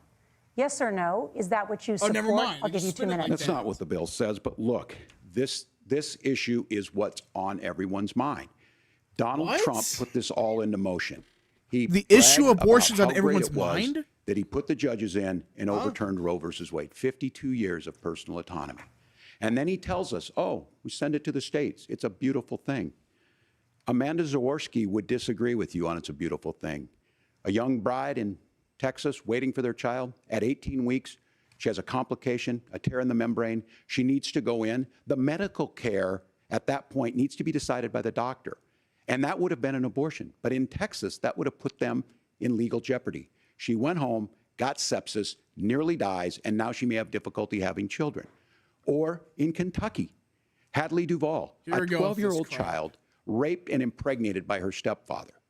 Those are horrific. Now, when God asked about that, Senator Vance said 2 wrongs don't make a right. There is no right in this. So in Minnesota, what we did was restore Roe versus Wade. We made sure that we put hold up. What did you just say? Women in charge of their health care. But look, this is not what we restored Roe v. Wade in Minnesota. Hadley, no. They brought up. They did 9 months abortions in Minnesota. It's not Roe versus Wade. He said something about the it's 2 going to wrongs make don't it make more it right. difficult, He if said not there was no impossible, right. What? to get contraception and limit access, if not eliminate access to infertility treatments. For so many of you out there listening, me included, infertility treatments are why I have a child. That's nobody else's lying about this business. again. But those things are being proposed. And the catch-all on this is, well, the states will decide what's right for Texas might not be right for Washington. That's not how this works. This is basic human rights. We have seen. Did he just? Is this the first time he's heard about federalism? Skyrocket in Texas, outpacing many other countries in the world. What? This is about health care. In Minnesota, we are ranked first in health care for a reason. We trust women. We trust doctors. Senator, do you want to respond to the governor's claim? Will you create a federal pregnancy monitoring agency? No, Nora, certainly we won't. And I want to talk about this issue because I know a lot of Americans care about it, and I know a lot of Americans don't agree with everything that I've ever said on this topic. And, you know, I grew up in a working class family in a neighborhood where I knew a lot of young women who had unplanned pregnancies and decided to terminate those pregnancies because they feel like they didn't have any other options. And, you know, one of them is actually very dear to me. And I know she's watching tonight, and I love you. And she told me something a couple years ago that she felt like if she hadn't had that abortion, that it would have destroyed her life because she was in an abusive relationship. And I think that what I take from that as a Republican who proudly wants to protect innocent life in this country, who proudly wants to protect the vulnerable, is that my party, we've got to do so much better of a job at earning the American people's trust back on this issue where they frankly just don't trust us. And I think that's one of the things that Donald Trump and I are endeavoring to do. I want us as a Republican Party to be pro-family in the fullest sense of the word. I want us to support fertility treatments. I want us to make it easier for moms to afford to have babies. I want it to make it easier for young families to afford a home so they can afford a place to raise that family. And I think there's so much that we can do on the public policy front just to give women more options. Now, of course, Donald Trump has been very clear that on the abortion policy specifically, that we have a big country and it's diverse. And California has a different viewpoint on this than Georgia. Georgia has a different viewpoint from Arizona. And the proper way to handle this, I wonder why he brought up messy as Georgia and democracy Arizona. sometimes is to let voters make these decisions, let the individual states make their abortion policy. And I think that's what makes the most sense in a very big, a very diverse, and let's be honest, sometimes a very, very messy and divided country. Governor, would you like to respond and also answer the question about restrictions? Yeah, well, the question got asked, and Donald Trump made the accusation that wasn't true about Minnesota. Lila Rose is winding up at Vance. About this idea that there's diverse states. There's a young woman named Amber Lila Thurman. Rose. She happened to be in Georgia, a restrictive state. Because of that, she had to travel a long distance to North Carolina. Do not give money to Lila Rose. To try and get her care. Scam. Amber Thurman died in that journey back and forth. The fact of the matter is, how can we as a nation say that your life and your rights, as basic as the right to control your own body, is determined on geography? There's a very real chance, had Amber Thurman lived in Minnesota, she would be alive today. That's why the restoration of Roe versus Wade. When you listen to Vice President Harris talk about this subject and you hear me talk about it, you hear us talking exactly the same. Donald Trump is trying to figure out how to get the political right of this. I agree with a lot of what Senator Vance said about what's happening. His running mate, though, does not, and that's the problem. Governor, your time is up. Senator, let me ask you about that. He mentioned, was, I think, referring to a national ban. In the past, you have supported a federal ban on abortion after 15 weeks. In fact, you said if someone can't support legislation like that, quote, you are making the United States the most barbaric pro-abortion regime anywhere in the entire world. My question is, why have you changed your position? Well, Nora, first of all, I never supported a national ban. I did when I was running for Senate in 2022 talk about setting some minimum national standard. For example, we have a partial birth abortion ban in place in this country at the federal level. I don't think anybody's trying to get rid of that, or at least I hope not, though I know that Democrats have taken a very radical pro-abortion stance. But Nora, you know, one of the things that changed is in the state of Ohio, we had a referendum in 2023, and the people of Ohio voted overwhelmingly, by the way, against my position. And I think that what I learned from that, Nora, is that we've got to do a better job at winning back people's trust. So many young women would love to have families. So many young women also see an unplanned pregnancy as something that's going to destroy their livelihood, destroy their education, destroy their relationships. And we have got to earn people's trust back. And that's why Donald Trump and I are committed to pursuing pro-family policies, making childcare more accessible, making fertility treatments more accessible, because we've got to do a better job at that. And that's what real leadership is. 9 months. Vance. Governor, Mention it. your response. I'm going to respond on the pro-abortion piece of that. No, we're not. We're pro-women. We're pro-freedom to make your own choice. We know what the implications are to not be that. Pro-freedom. Women having Pro-freedom. miscarriages, Freedom to do women what? not getting the care, physicians feeling like they may be prosecuted for providing that care. And as far as making sure that we're educating our children and giving them options, Minnesota's a state with one of the lowest teen pregnancy rates. His mouth is We moving, understand that nothing too. he's We saying know is that the substantial. options need to be available, and we make that true. We also make it, we're a top 3 state for the best place to raise children. But these two things to try and say that we're pro-children, but we don't like this, or you guys are pro-abortion, that's not the case at all. We are pro-freedoms for women to make their choices. And we're going, and Kamala Harris is making the case, to make options for children more affordable, a $6,000 child tax credit. But we're not going to base that on the backs of making someone like Amber Thurman drive 600 miles to try and get health care. Senator. May I respond to that? First of all, Governor, I agree with you. Amber Thurman should still be alive, and there are a lot of people who should still be alive, and I certainly wish that she was. And maybe you're free to disagree with me on this and explain this to me, but as I read the Minnesota law that you signed into law, the statute that you signed into law, it says that a doctor who presides over an abortion where the baby survives, the doctor is under no obligation to provide life-saving care to a baby who survives a botched late-term abortion. That is, I think, whether you're pro-choice or pro-abortion, that is fundamentally barbaric. And that's why I use that word, Nora, is because some of what we've seen, do you want to force Catholic hospitals to perform abortions against their will? Because Kamala Harris has supported suing Catholic nuns to violate their freedom of conscience. We can be a big and diverse country where we respect people's freedom of conscience and make the country more pro-baby and pro-family. But please. Yes, Governor, please respond. Look, this is one where there's always something there. This is a very simple proposition. These are women's decisions to make about their healthcare decisions, and the physicians who know best when they need to do this. Trying to distort the way a law is written to try and make a point, that's not it at all. What was I wrong about, Governor? Please tell me, what was I wrong about? That is not the way the law is written. Look, I've given how? I've given this advice on a lot of things, that getting involved, that's been misread, and it was fact-checked at the last debate. But the point on this is there's a continuation of these guys to try and tell women or to get involved. I use this line on this, just mind your own business on this. Things work best when Roe versus Wade was in place. When we do a restoration of Roe, that works best. That doesn't preclude us from increasing funding for children. It doesn't increase us from making sure that once that child's born, like in Minnesota, they get meals, they get early childhood education, they get health care. So the hiding behind we're going to do all these other things when you're not proposing them in your budget. Kamala Harris is proposing them. She's proposing all those things to make life easier for families. I asked a specific question, Governor. You gave me a slogan as a response. It's not the case. It's not true. That's not what the law says. Please, JD Vance, save us. President Trump. Gentlemen, there's a lot to discuss. We have to move on. And we're going to be right back with much more of the CBS News vice presidential debate in just a moment. Okay, that was the first, I wouldn't say really a miss. It's more like a, he didn't go. It could have been better. Anyway, super chats. What? Super chats. Super chats. Yep. Super chats. Holy shit. Vance is cooking. Holy shit. All right, we got a bunch of super chats to read through, I think, right? Surely. Okay, let's see. Okay. Hudson Dean for 5. I feel like the VP debates are worthless with. Oh, read that. American Nerd for 5. Rap, is it me or does Walz look like he needs to take a crap? Yeah, he looks uncomfortable. Ethan W Monster for 2. Redemption baby. Yep.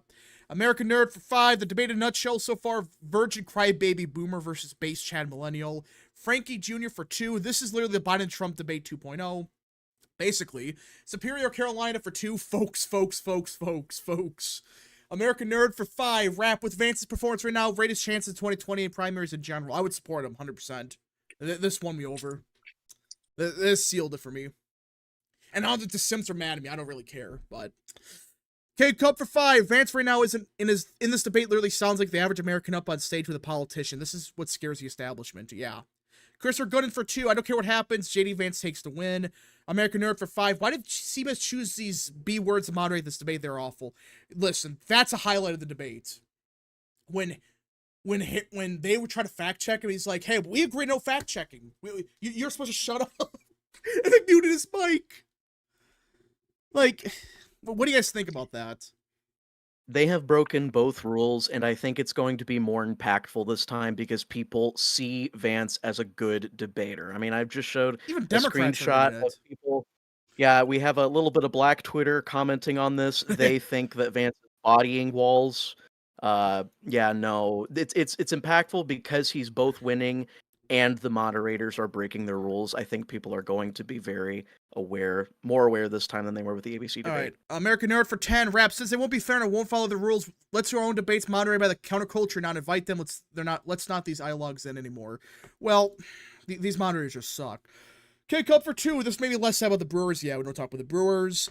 Hamster Eater for 5. Fun fact: Tim Walz is younger than Maria Salazar and young Kim. Dude looks like my 81-year-old grandfather. Yeah, he's old. I mean, he looks way older than he is. Jacko Max for 5. Worst debate question ever. Hurricane question, but not about the actual devastation to the people instead for climate change. Yeah, they talk with freaking climate change. Unbelievable. Jordan for 2. Very fitting thumbnail. Based Vance. General Hydra for 2. Holy shit, JD Vance is cooking. Phantom Raider for 5. How are you supposed to give children health care? How are you supposed to give children health care to dead children? What kind of logic is this? I swear the logic of the lefts is so screwed. Yeah, they Yay, didn't you say it like if they're already dead? Didn't you say that? Do what? I'm sorry? Like when they have an abortion, like, yeah, you're not gonna get all that because they're already dead.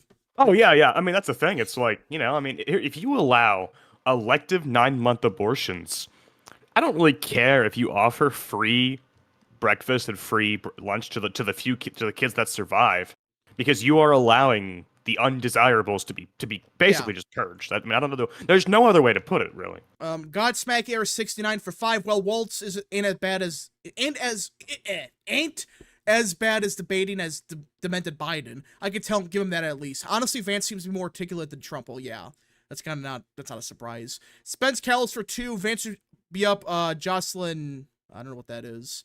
Alex Maddox for 2. I feel like this could impact the race. Actually, what I think this does is it sinks his Walz' favorability because he has no clue what the fuck he's talking about. Like, what the hell? So yeah, we've read through all the super chats somehow. I think the thing that's really going for Vance here, he cooked Walz on everything except abortion, but even on abortion, Vance was way more put together. Let me finish. He was way more put together than Walz. At no point will you probably find a clip about that specific segment where they're going to say Walz owned him. Mike for 2. Walz getting cooked into a well-done steak, yeah. All right, back to the debate. All right, we're back. Turn now to America's gun violence epidemic. Guns, The leading cause of death for children and teens in America is by firearms. Senator Vance, you oppose most gun legislation that Democrats claim would curb gun violence. You oppose red flag gun laws and legislation to ban certain semi-automatic rifles, including AR-15s. So let me ask you, earlier this year, for the first time, the parents of a school shooter were convicted of involuntary manslaughter and sentenced to 10 years in prison. Do you think holding parents responsible could curb mass shootings? I'll give you 2 minutes. Yeah, well, Nora, on that particular case, I don't know the full details, but I certainly trust local law enforcement and local authorities to make those decisions. I think in some cases the answer is going to be yes, and in some cases the answer is going to be no. And the details really matter here, of course. For example, if a kid steals a gun, that's going to be different than if a parent hands over a gun knowing that their kid is potentially dangerous. But look, I want to just sort of speak as a father of 3 beautiful little kids, and our oldest is now in 2nd grade. And like a lot of parents, we send our kids to school with such hope and such joy and such pride at their little faces on the first day of school. And we know, unfortunately, that a lot of kids are going to experience this terrible epidemic of gun violence. And of course, our hearts go out to the families that are affected by this terrible stuff. And we do have to do better. And I think that Governor Walz and I actually probably agree that we need to do better on this. The question is just how do we actually do it? Now, here's something that really bothers me and worries me about this epidemic of violence. The gross majority, close to 90% in some of the statistics I've seen, of the gun violence in this country is committed with illegally obtained firearms. And while we're on that topic, we know that thanks to Kamala Harris's open border, we've seen a massive influx in the number of illegal guns run by the Mexican drug cartels. So that number, the amount of illegal guns in our country is higher today than it was 3.5 years ago. But what do we do about the schools? What do we do to protect our kids? And I think the answer is, and I say this not loving the answer, because I don't want my kids to go to school in a school that feels unsafe or where there are visible signs of security. But I unfortunately think that we have to increase security in our schools. We have to make the doors lock better. We have to make the doors stronger. We've got to make the windows stronger. And of course, we've got to increase school resource officers, because the idea that we can magically wave a wand and take guns out of the hands of bad guys, it just doesn't fit with recent experience. So Yeah, we've got to make my our schools internet safer. And I think we've got to have some common sense bipartisan solutions. Shut up. Governor, you have 2 minutes. Sorry.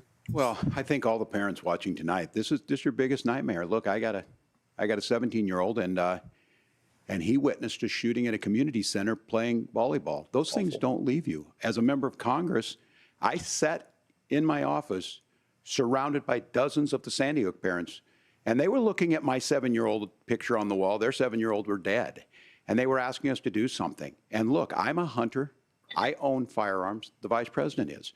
We understand that. How do we know that's true, though? Is there? Didn't they but our literally first say she doesn't own a responsibility is gun? to our kids to figure this out. I think in so. Minnesota, we Her enacted campaign literally says she doesn't own a enhanced gun. red flag laws, enhanced background checks, and we can start to get data. But here's the problem.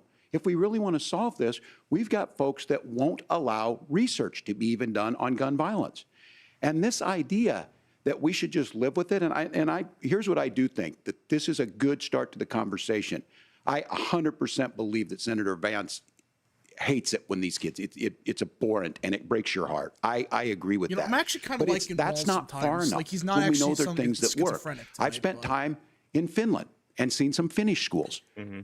They don't. He's way have less this annoying happen, there. That's the even only though they have a problem. high gun ownership rate in the country. When the top of there the ticket are is a B reasonable word, things that we it's can do way easier to to listen make a to Walz. difference. Is it It's what? not infringing on your Second Amendment. Bitch. And A the idea bitch. to have Oh. some of these weapons out there, I was trying to be nice. it just doesn't make any sense.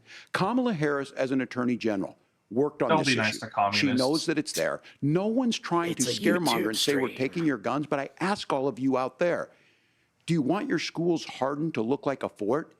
Is that what we have to go? When we know there's countries around the mental world illness. that their children aren't practicing these types of drills.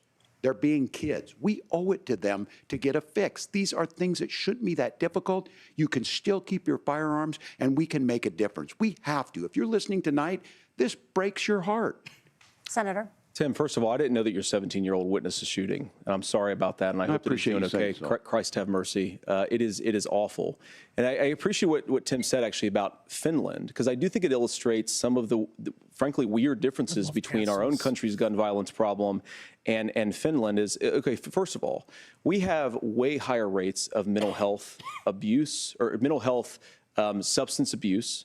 We have way higher rates of depression, way higher rates of anxiety. We unfortunately have a mental health crisis in this country that I really do think that we need to get to the root causes of, because I don't think it's the whole reason why we have such a bad gun violence problem, but I do think it's a big piece of it. Another driver of the gun violence epidemic, especially that affecting our kids, it doesn't earn as many headlines, but is the terrible gun violence problem in a lot of our big cities. And this is why we have to empower law enforcement to arrest the bad guys, put them away, and take gun offenders off the streets. I think there's a whole host of things that we can do here, but I do think at our schools we've got to talk about more security. Senator, thank you. Yes. Governor, you previously opposed an assault weapons ban, but it only later in your political career did you change your position. Why? Yeah, I sat in that office with those Sandy Hook parents. I've become friends with school shooters. I've seen it. Look, the NRA, I was an NRA guy for a long time. They Walz used to just teach said gun he safety. became friends with school I'm at an age shooters. where my shotgun was in my car so I could visit one after football practice. That's not where we live today. And several things I want to mention on this is talking about cities and where it's at. The number one where the most firearm deaths happen in Minnesota are rural suicides. And we have an epidemic of children getting guns and shooting themselves.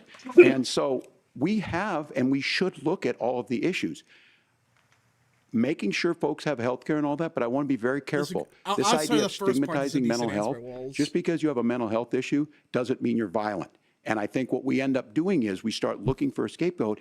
Sometimes it just is Wait, the did you say Walz or It's Vance just the became friends gun. with shooters? And there are I things don't that you know. can do about it. But I do think that this is one, and I think this is a healthy conversation. I think there's a capacity to find solutions on this that work, protect Second Amendment, protect our children. That's our priority. Gentlemen, thank you. Margaret? Thank you, Nora. Let's turn now to the top You know, that was contributor actually, you know, to this is actually a good inflation, debate, though. the high cost of housing and rent. Walz is like, There's a shortage of more than 4 million homes in the United United States, and that sometimes. contributes to the high housing prices. Governor Walz, the Harris campaign promises a $25,000 down payment assistance for first-time home buyers. Walz's and chances a of winning dropped another $10,000 10%. tax credit. If the W wants They for two, also he's finished. promised Yeah, that to was build it. 3 million new homes. Where are you building these homes, and won't handing out that kind of money just drive up prices higher? No, it's not handing out. We have, first, let me say this issue of housing, and I think those of you listening on this, the problem we've had is that we've got a lot of folks that see housing as another commodity. It can be bought up, it can be shifted, it can be moved around. Those are not folks living in those houses. Those of you listening tonight, that house is a big deal. I bought and owned one house in my life. My mom still lives in the house where I was. And when I think of a house, I'm thinking of Christmas services after midnight mass where you go with your family. We need to make it more affordable. And one of the things, as I said, this program that the Vice President is pushing forward and bringing a new way of approaching this is something we're doing in Minnesota from that lead. We in the state invested in making sure our housing was the biggest investment that we'd ever made in housing. It starts to make it easier. We cut some of the red tape. Local folks, look, we can't do it at the federal level, but local folks make it easier to build those homes. And then that down payment assistance. I can tell all of you out there, one of the, certainly for me, using the GI Bill was one thing, but a veteran's home Vance, you loan, gotta attack the him on big the thing about a GI veteran's stuff. home Come loan on. is you don't have to pay the down payment. Those are things that make it there. Now, look, you're going to pay it back, and you're going to pay your mortgage. Those are things that we know in the long run, the appreciated value, the generational wealth that's created from it. And I will give Minneapolis an example. Minneapolis is the one city where we've seen the lowest inflation rates. We've seen a 12% increase in stock because we've put some of these things in, and we're implementing a state program to make sure we give some of that down payment assistance. We get it back from people because here's what we know. People with stable housing end up with stable jobs. People with stable housing have their kids able to get to school. All of those things in the long run end up saving our money. And that's the thing that I think we should be able to find some common ground in, but we can't blame immigrants for the only reason. That's not the case that's happening in many cities. The fact of the matter is that we don't have we can enough blame. naturally There are multiple affording, people to blame for this, not affordable just housing, immigrants, and but not we just. can make sure that the government's there to help kickstart Yeah, it, it's just like, create that, you can't just say, oh, yeah, they're blaming one side. No, Governor, your It time takes two is to up. tango Senator here. Vance, as far as your campaign's position, the promise is to seize federal lands to build homes, remove regulation, Seize provide federal tax lands. breaks, That's and how they cut back frame on it. immigration, which you say pushes Unbelievable. up prices. Where are you going to build all the new homes you're promising, and what part of any of this plan will provide immediate relief? You have 2 minutes. Well, first of all, Tim just said something that I agree with. We don't want to blame immigrants for higher housing prices, but we do want to blame Kamala Harris for letting in millions of illegal aliens into this country, which does drive up costs, That's a good Tim. spin. That's a good way to spin 25 it. million illegal aliens competing with Americans for scarce homes is one of the most significant drivers of home prices in the country. It's why we have massive increases in home prices that have happened right alongside massive increases in illegal alien populations under Kamala Harris's leadership. Now, Tim just mentioned a bunch of ideas. Now, some of those ideas I actually think are halfway decent, and some of them I disagree with. But the most important thing here is Kamala Harris is not running as a newcomer to politics. She is the sitting vice president. If she wants to enact all of these policies to make housing more affordable, I invite her to use the office that the American people already gave her, not sit around and campaign and do nothing while Americans find the American dream of homeownership completely unaffordable.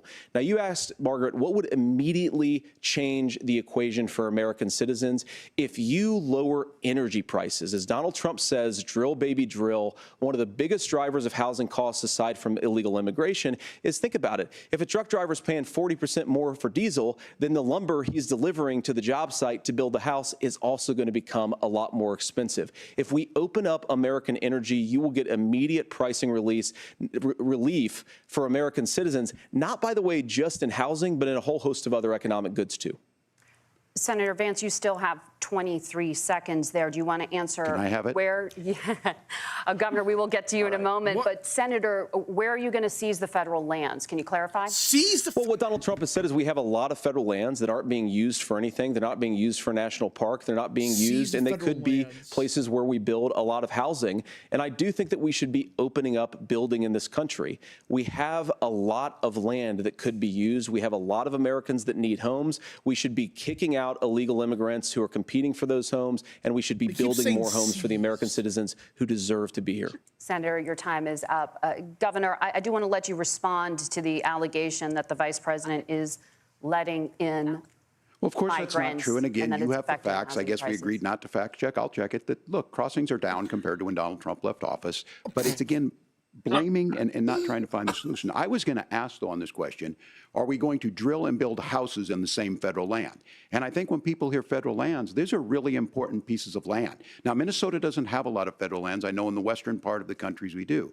There's not a lot of federal lands in and around Minneapolis, for example. So the issue is I don't understand the federal lands issue unless we see this, and I worry about this as someone who cares deeply about our national parks and our federal lands. Just Look, said Minnesota, not the national we parks. protect these things. We've got about 20% of the world's fresh water. These lands protect. They're there for a reason. They belong to all of us. But again, this is when you view housing and you view these things as commodities. Like, there's a chance to make money here. Let's take this federal land and let's sell it to people for that. I think there's better ways to do this. Yeah, We've seen honestly, it in Vance is Minnesota. We're able debating to just refurbish about some as of I'd these expect houses. someone We're who's able to make some married to a investments. Yale That gets Indian people debate in. student And I'm would still perform. on the fact on this. This is, Economists. I mean, yeah, You, Senator it's Vance, not you said you don't like the economists. Which economists are saying that it is immigrants that's adding to the cost? Governor, Where's your the study? time is up. But Senator, on that point, I'd like for you to clarify. There are many contributing factors to high housing costs. What evidence do you have that migrants are part of this problem? Well, there's a Federal Reserve study that we're happy to share after the debate. We'll put it up on social media, actually, that really drills down on the connection between increased levels of migration, especially illegal immigration, and higher housing prices. Now, of course, Margaret, that's not the entire driver of higher housing prices. It's also the regulatory regime of Kamala Harris. Look, we are a country of builders. We're a country of doers. We're a country of explorers. But we increasingly have a federal administration that makes it harder to develop our resources, makes it harder to build things, and wants to throw people in jail for not doing everything exactly as Kamala Harris says they have to do. And what that means is that you have a lot of people who would love to build homes who aren't able to build homes. I actually agree with Tim Walz. You know what this we should debate get makes out of me this wish? idea of housing as a commodity. This debate But makes the me wish thing we that would has have seen the most Vance turned versus housing Kamala into a debate. commodity is giving it away to millions upon millions of people who I have don't no think legal Kamala right to would be be here. doing What are that the much federal worse than regulations? Walz, I deal with but this as a I don't governor. know. You can very quickly reply. I'm sorry. I get this as a governor, and I don't necessarily disagree with that, that in some cases, many of those are local, many of them are state. I don't know which ones are federal, but I think whenever we talk regulations, people think they can get rid of them. I think you want to be able to get out of your house in a fire. I think you want to make sure that it's fireproof and those types of things. So which are the regulations? Because the vice president's not responsible for those. Congress writes those. Governor, thank you. Gentlemen, we have a lot to get to. You're passionate about the Yeah, housing the vice crisis, president I is can the tell. senior But officer Nora, of the Thank Senate, you. dumbass. One of the top problems facing Americans is the high cost of health care.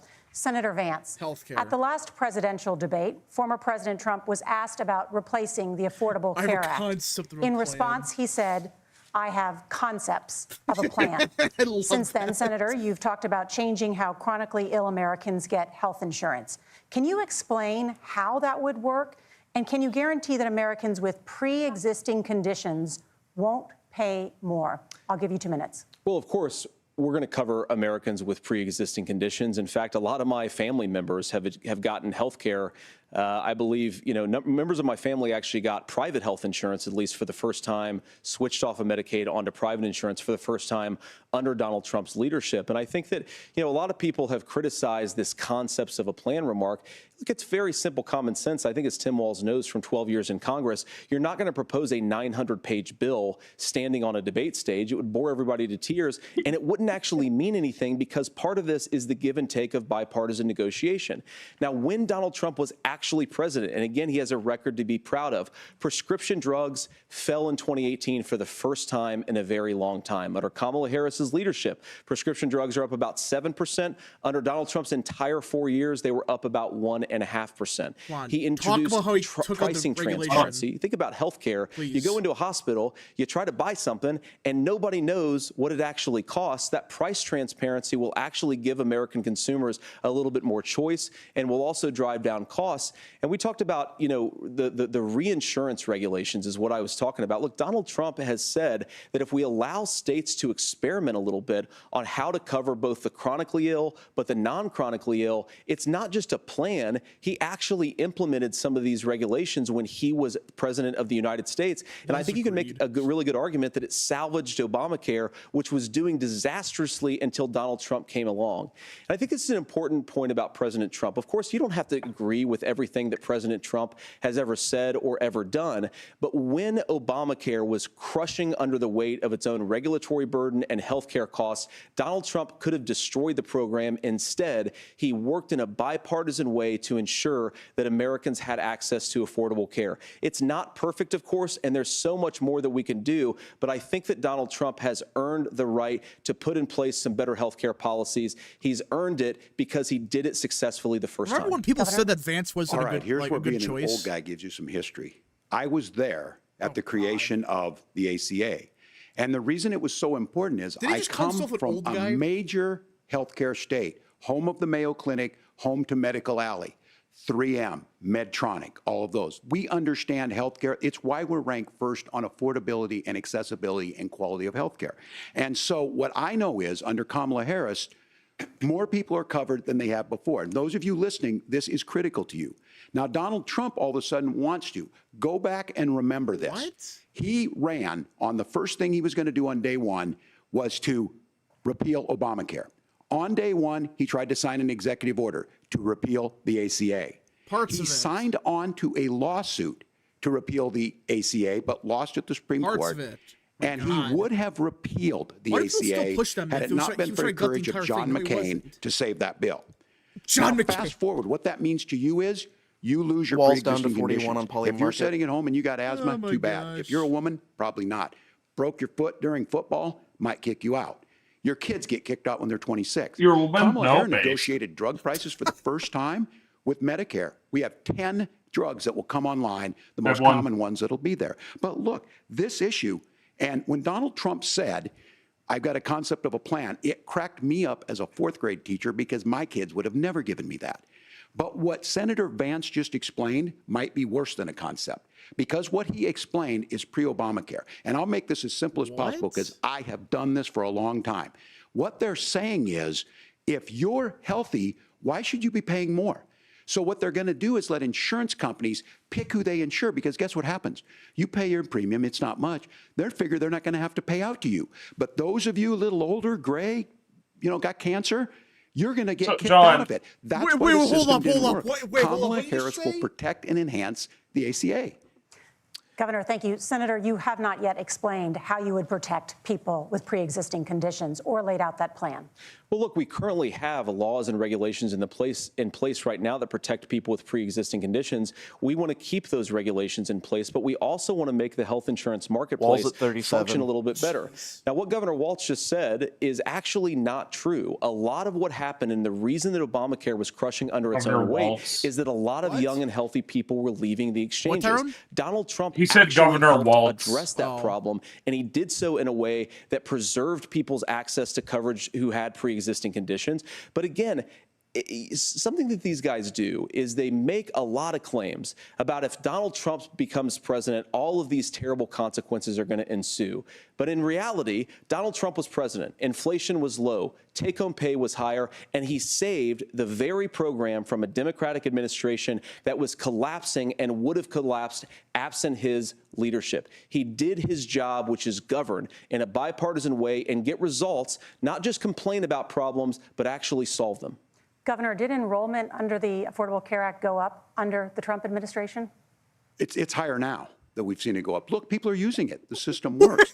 And the question about this of young people or whatever, that's the individual mandate. Say it's piece of higher this. now? And Republicans Like right fought now in tooth and nail 2024? saying, well, Americans should be free to do this. Well, then So what you happens think the is individual mandate's a good idea? you shrink.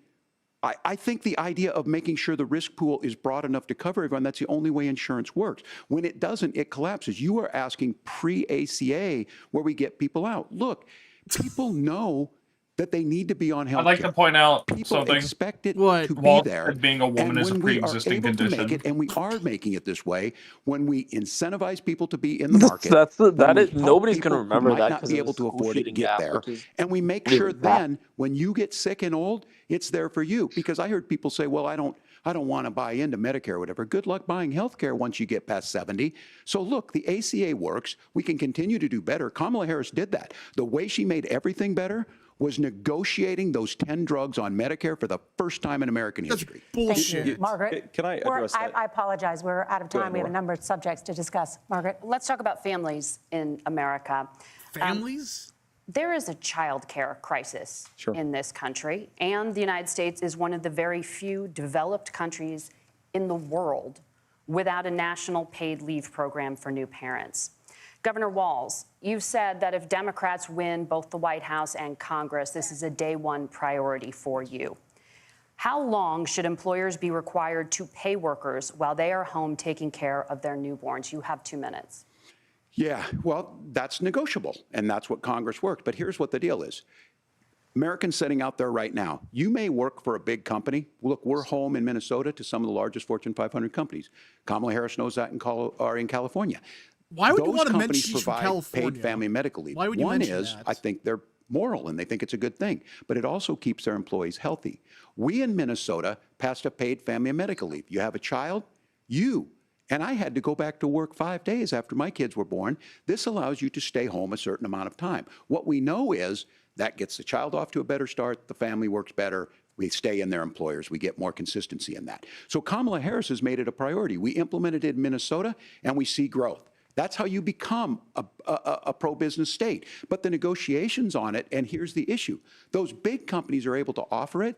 Those of you out there who don't have it, just imagine what happens if you get cancer CBS or your threw their child best gets ticket in the sick. dumpster. We know what happens. Yeah. You end up staying home. In some places, that means no paycheck because you've got no protection on that. This is the case of an economy that Donald Trump has set for the wealthiest amongst us. He's willing to give those tax breaks to the wealthiest. He's Among willing us. to say, You're going with bust the those frickin' unions tax up, credit do crap whatever. again. What we're saying is the economy works best when it works for all of us. And so a paid family medical leave program, and I will tell you, go to the families or go to the businesses and ask them. As far as childcare on this, Wait, you have what? to take it at both the supply and the demand side. You can't expect the most important people in our lives to take either our children or our parents to get paid the least amount of money. And we have to make it easier for folks to be able to get into that business and then to make sure that folks are able to pay for that. We were able to do it in Minnesota, and I'm still telling you this. We were listed as the best state. We're still in crisis on this. A federal program of paid family and medical leave and help with this will enhance our workforce, Wait, enhance we our are the best families, state and make in it the easier to have the crisis. children that you want. Governor, your time is up. Senator, do you support a national paid leave program? And if so, for how long should employers be mandated to pay their employees while they are home taking care of their newborn? You have 2 minutes. Yeah, well, first of all, Margaret, a number of my Republican colleagues and some Democrats, too, have worked on this issue. And I think there is a bipartisan solution here because a lot of us care about this issue. I mean, look, I speak from this very personally because I'm married to a beautiful woman who's an incredible mother to our 3 beautiful kids, but is also a very, very brilliant corporate litigator. And I'm so proud of her. But being a working mom, even for somebody with all of the advantages of my wife, is extraordinarily difficult.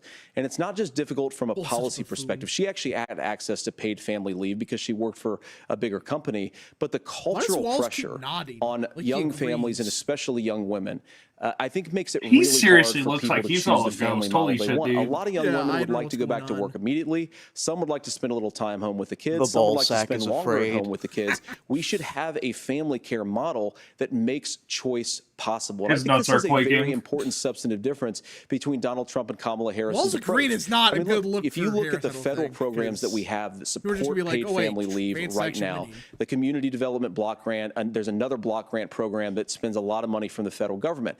These programs only go to one kind of childcare model. Let's say you'd like your church maybe to help you out with childcare. Maybe you live in a rural area or an urban area and you'd like to get together with families in your neighborhood to provide childcare in the way that makes the most sense. You don't get access to any of these federal monies. We want to promote choice in how we deliver family care and how we promote childcare, because look, it is unacceptable.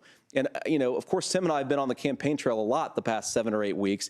And one of the biggest complaints I hear from young families is people who feel like they don't have options, like they're choosing between going to work or taking care for their kids. That is an incredible burden to put on American families. We're the only country that does it. I think we could do a heck of a lot better. Senator, thank you. You have also said, Senator Vance, many things about the American family. The Federal Reserve says parents will spend nearly as much on child care as they do on housing each month. So I want to get your thoughts on this. Child tax credit. President Trump recently said, as much as child care is talked about as being expensive, it's relatively speaking not very expensive compared to the kinds of numbers we'll be taking in.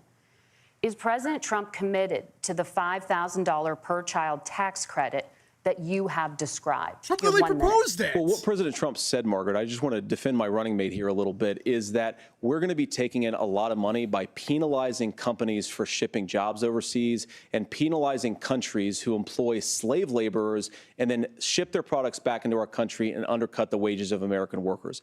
It's the heart of the Donald Trump economic plan. Cut taxes for American workers and American families. Cut taxes for businesses that are hiring and building companies in the United States of America, but penalize companies and countries that are shipping jobs overseas. That's the heart of the economic proposal. And I think what President Trump is saying is that when we bring in this additional revenue with higher economic growth, we're going to be able to provide paid family leave, child care options that are viable and workable for a lot of American families. Can you clarify how that will solve the child care shortage? Well, because as Tim said, a lot of the child care shortage is we just don't have enough resources going into the multiple people who could be providing family care options. And we're going to have to, unfortunately, look, we're going to have to spend more money. We're going to have to induce more people to want to provide child care options for American families, because the reason it's so expensive right now is because you've got way too few people providing this very essential service. Thank you, Senator. Governor Walz, your ticket also has some child care tax credit proposals.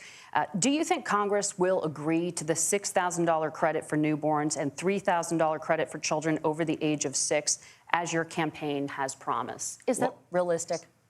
Well, if these members of Congress are listening to anybody, I can tell you, and this is the biggest issue. Everybody listening tonight knows. I mean, I'm sure they were shocked to hear it's not that expensive. And let's be clear, whether it's $5,000 or $6,000, that pays you about 3 or 4 months. Let's be clear of where we're at on this. It's because we got out of an imbalance on this. We thought we were going to get by not paying people. I don't think Senator Vance and I are that far apart. I'm not opposed to what he's talking about on options. We've done scholarships types of things. I think we need to be open to making the case. Like the cycle? But the issue here is, the what is question you happening? asked is, you're not going to pay for it with these tariffs. That's just adding another $4,000 on the family and taking less. So not only do they not get the money to pay for that, they're $4,000 in the hole. That's Wharton School. That's his alma mater. It's not just and so I think the issue here is those members of Congress, I can't believe they're not. When I go to businesses, sure, they'll talk about taxes sometime. But I think Walz just made too many gaffes and looked kind of just awkward. I mean, his school shooting gaff. I mean, I know it's a gaff. We need more workers because our that is really we need the fucking workforce. bad. That's Governor, thank you. We need to move on. I think that's worse Laura? than anything Let's talk about Biden the ever state of said. democracy, the top State issue of for democracy. Americans after the economy and inflation. After the 2020 election, President Trump's campaign and others I refuse to filed believe 62 democracy is more lawsuits important than contesting immigration. the results. Unbelievable. Judges, including those appointed by President Here Trump goes and this other crap. Republican Every presidents, time. It's looked at the always evidence democracy. and said there was no widespread fraud. Jesus. The governors of every state in the nation, Republicans and Democrats, certified the 2020 election results and sent a legal slate of electors to Congress for January 6th. Senator Vance, you have said you would not have certified the last presidential election and would have asked the states to submit alternative electors. That has been called unconstitutional and illegal. Would you again seek to challenge this year's election results, even if every governor certifies the results? I'll give you 2 minutes. Well, Laura, first of all, I think that we're focused on the future. We need to figure out how to solve the inflation crisis caused by Kamala Harris's policies, make housing affordable, make groceries affordable, and that's what we're focused on. But I want to answer your question because you did ask it. Look, what President Trump has said is that there were problems in 2020, and my own belief is that we should fight about those issues, debate those issues peacefully in the public square, and that's all I've said, and that's all that Donald Trump has said. Remember, he said that on January the 6th, the protesters ought to protest peacefully. And on January the 20th, what happened? Joe Biden became the president. Donald Trump left the White House. And now, of course, unfortunately, we have all of the negative policies that have come from the Harris-Biden administration. That's good. I believe that we actually do have a threat to democracy in this country, but unfortunately, it's not the threat to democracy that Kamala Harris and Tim Walz want to talk about. It is the threat of censorship. It's Americans casting aside lifelong friendships because of disagreements over politics. It's big technology companies silencing their fellow citizens. And it's Kamala Harris saying that rather than debate and persuade her fellow Americans, she'd like to censor people who engage in misinformation.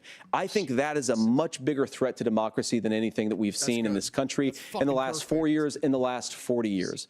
Now, I'm really proud, especially given that I was raised by two lifelong blue-collar Democrats, to have the endorsement of Bobby Kennedy Jr. and Tulsi Gabbard, lifelong leaders in the Democratic coalition. And of course, they don't agree with me and Donald Trump on every issue. We don't have to agree on every issue, but we're united behind a basic American First Amendment principle that we ought to debate our differences. We ought to argue about them. We ought to try to persuade our fellow Americans. I think that's the first time Harris RFK's been mentioned in in that debate. censorship at an industrial scale. She did it during COVID. She's done it over a number of other issues. And that, to me, is a much bigger threat to democracy than what Donald Trump said when he said that protesters should peacefully protest on January the 6th. We'll get the super chat soon. Well, I've enjoyed tonight's debate, and I think there was a lot of commonality here. And I'm sympathetic to misspeaking on things, and I think I might have with the senator. Me too, man. There's one though that this one is troubling to me, and I say that because I think we need to tell the story. Donald Trump refused to acknowledge this, and the fact is that I don't think we can be the frog in the pot and let the boiling water go up. He was very clear. I mean, he lost this election, and he said he didn't. 140 police officers were beaten at the Capitol that day, some with the American flag, several later died. And it wasn't just in Minnesota. A group gathered on the state Capitol grounds in St. Paul and said, "We're marching to the governor's residence and there may be casualties." The only person there was my son and his dog, who was rushed out crying by state police. That issue, and Mike Pence standing there as they were chanting, "Hang Mike Pence." Mike Pence made the right decision. What did I just hear? Senator, it was adjudicated over and over and over. What did he just say? Sorry, I'm busy. He said his son and their dog were chased out win, screaming. But the democracy is bigger than winning an election. You shake hands, and then you try and do everything you can to help the other side win. That's what was at stake here. Now, the thing I'm most concerned about is the idea that imprisoning your political opponents, already laying the groundwork for people not accepting this. And a president's words matter. A president's words matter. People hear that. He sounds so whiny. I think this issue of settling our differences at the ballot box, shaking hands when we lose, being honest about it, but to deny what happened on January 6th, the first time in American history that a president or anyone tried to overturn a fair election and the peaceful transfer of power. What? And here we are 4 years later in the same boat. Anyone? I will tell you this, that when this is over, we need to shake hands this election, and the winner needs to be the winner. This has got to stop. It's tearing our country apart. Margaret? Senator Vance, did you want to respond to that? Trump and Vance need to hold Walz to this. First of all, it's really rich for Democratic leaders to say that Donald Trump is a unique threat to democracy when he peacefully gave over power on January the 20th, as we have done for 250 years in this country. We are going to shake hands after this debate and after this election. And of course, I hope that we win, and I think we're going to win. But if Tim Walz is the next vice president, he'll have my prayers, he'll have my best wishes, and he'll have my help whenever he wants it. But we have to remember that for years in this country, Democrats protested the results of elections. Yes. Hillary Clinton in 2016 said that Donald Trump had the election stolen by Vladimir Putin because the Russians bought like $500,000 worth of Facebook ads. This has been going on for a long time. And if we want to say that we need to respect the results of the election, I'm on board. But if we want to say, as Tim Walz is saying, that this is just a problem that Republicans have had, I don't buy that.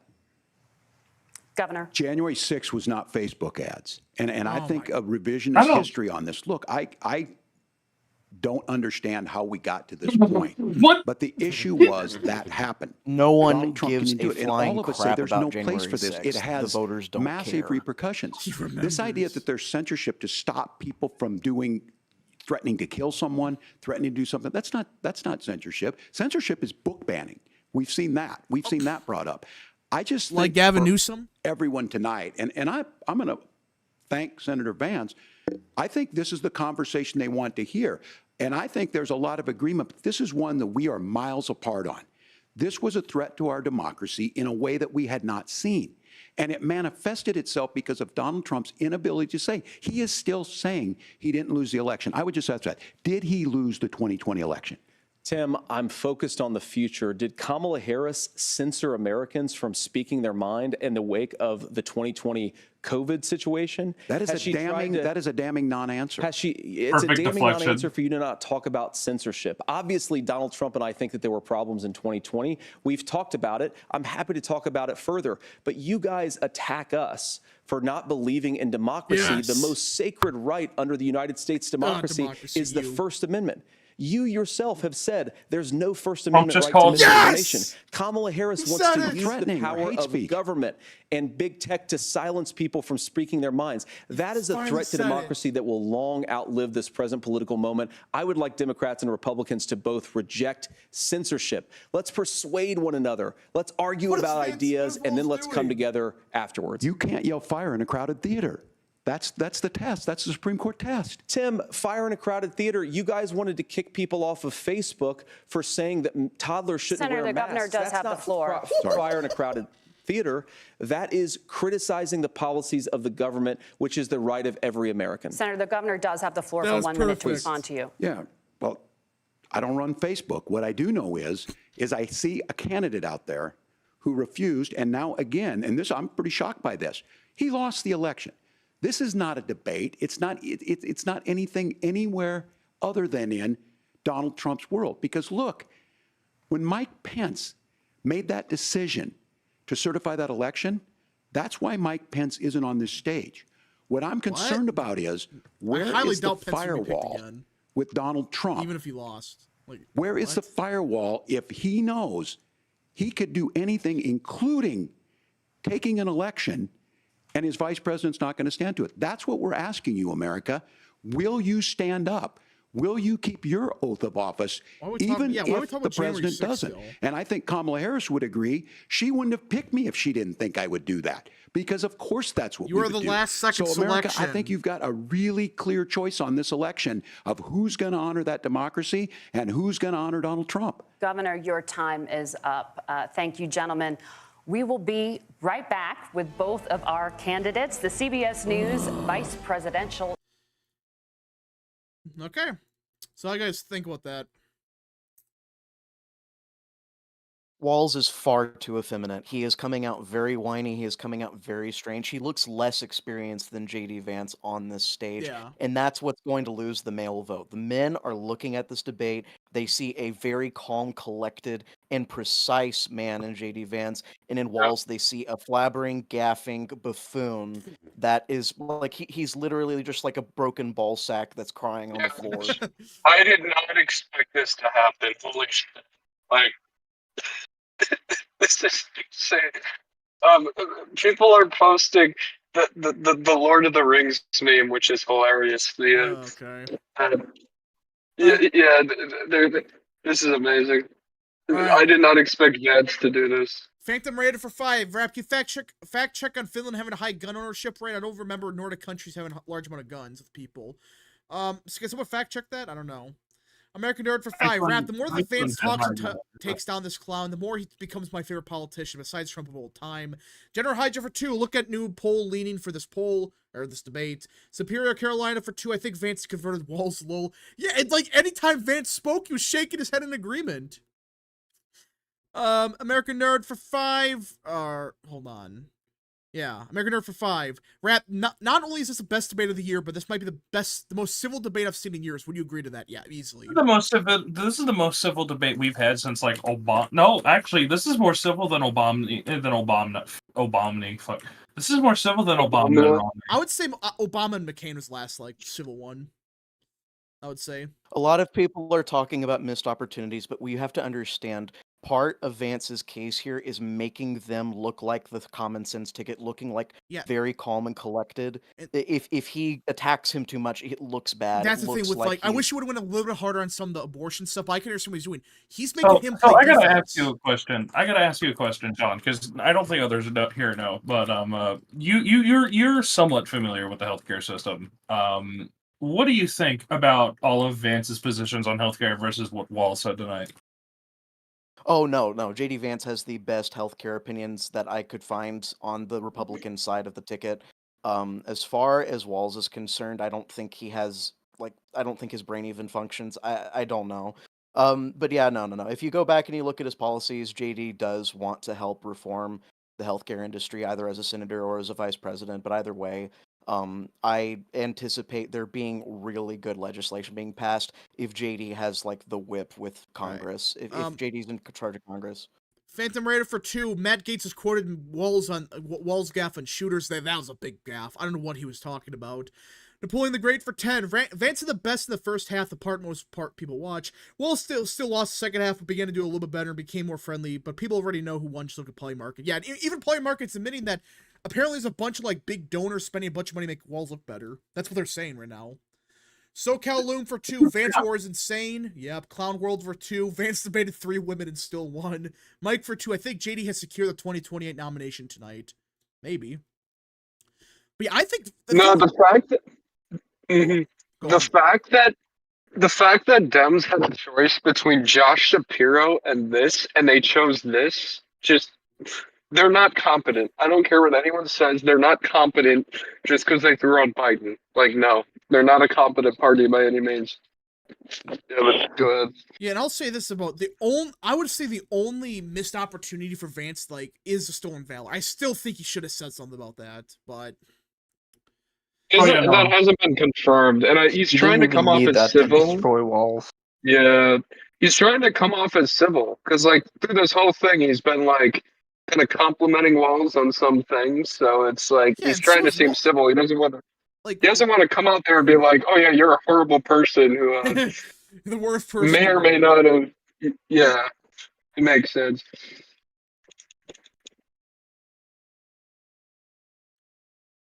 This is it's easily the best. Okay. All right. And elected to go last. Closing statements. Governor Walz, you are first. You have 2 minutes. Well, thank you, Senator Vance. Thank you to CBS News. And most importantly, thank you to all of you. If you're still up and the folks who miss Dancing with Our Stars, I appreciate it. But look, the support of the democracy matters. It matters that you're here. And I'm as surprised as anybody of this coalition that Kamala Harris has built. From Bernie Sanders to Dick Cheney to Taylor Swift, and a whole bunch of folks in between there. And they don't all agree on everything, but they are truly optimistic people.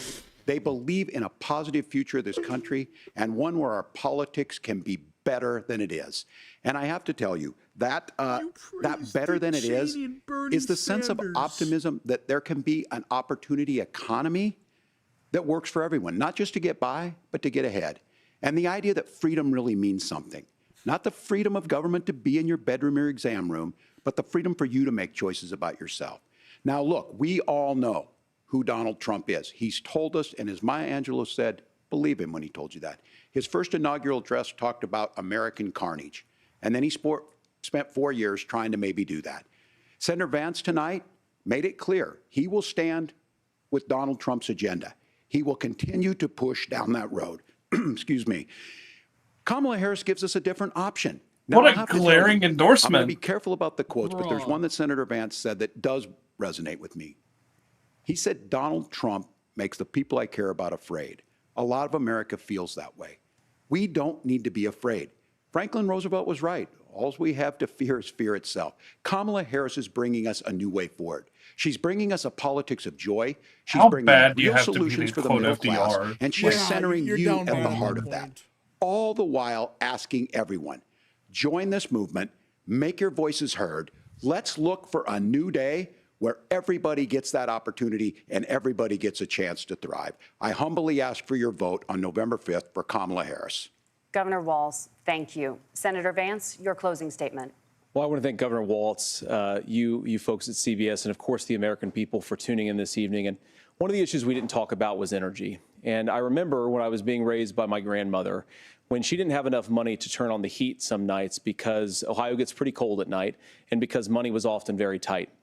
And I believe, as a person who wants to be your next vice president, that we are a rich and prosperous enough country where every American, whether they're rich or poor, ought to be able to turn on their heat in the middle of a cold winter night. That's gotten more difficult thanks to Kamala Harris's energy policies. I believe that whether you're rich or poor, you ought to be able to afford a nice meal for your family. That's gotten harder because of Kamala Harris's policies. I believe that whether you're rich or poor, you ought to be able to afford to buy a house. You ought to be able to live in safe neighborhoods. You ought to not have your communities flooded with fentanyl. And that, too, has gotten harder with because of Kamala Harris's policies. Now, I've been in politics long enough to do what Kamala Harris does when she stands before the American people and says that on day one, she's going to work on all these challenges I just listed. She's been the vice president for 3.5 years. Day one was 1,400 days ago, and her policies have made these problems worse.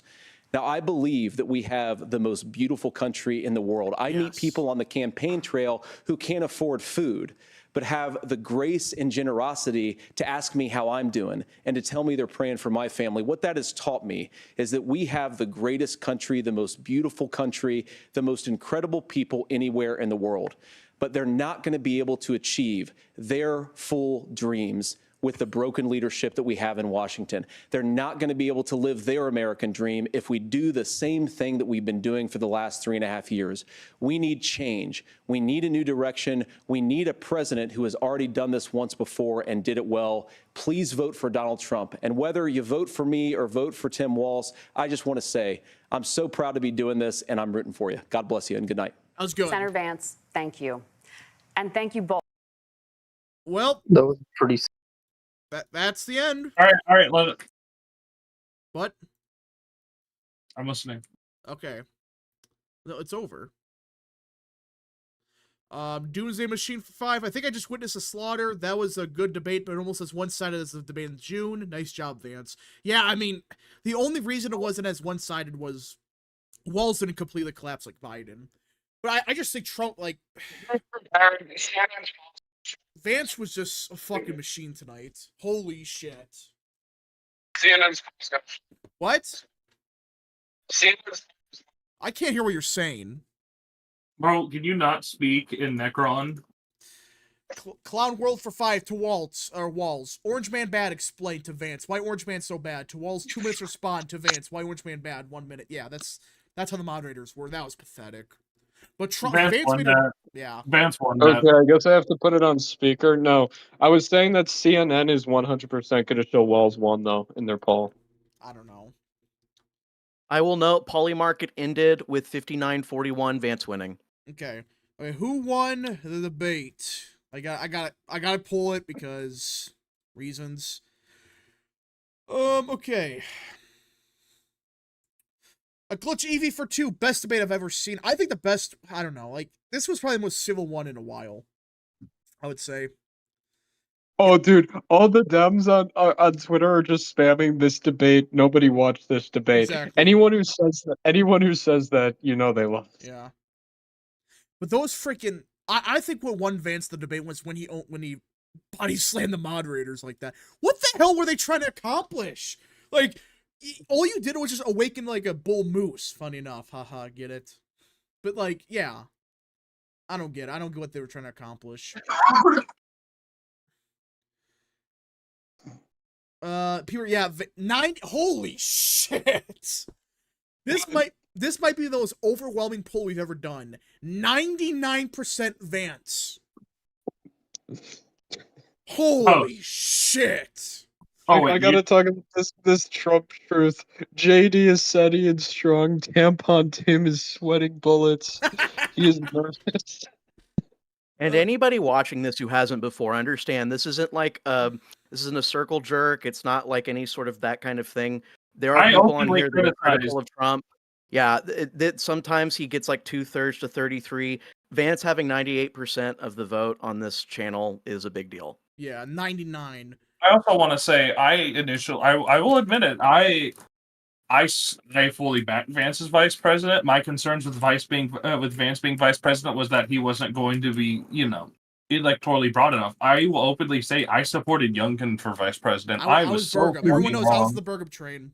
Yeah, he was Burgum. I was Youngkin. I was definitely Youngkin too. I was the Burgum train. Man, I don't think Youngkin would have put out as good a performance here tonight. Is this okay? I know this sounds crazy. Is this the best debate performance in modern history? This is the best. No, this is better than Obama McCain.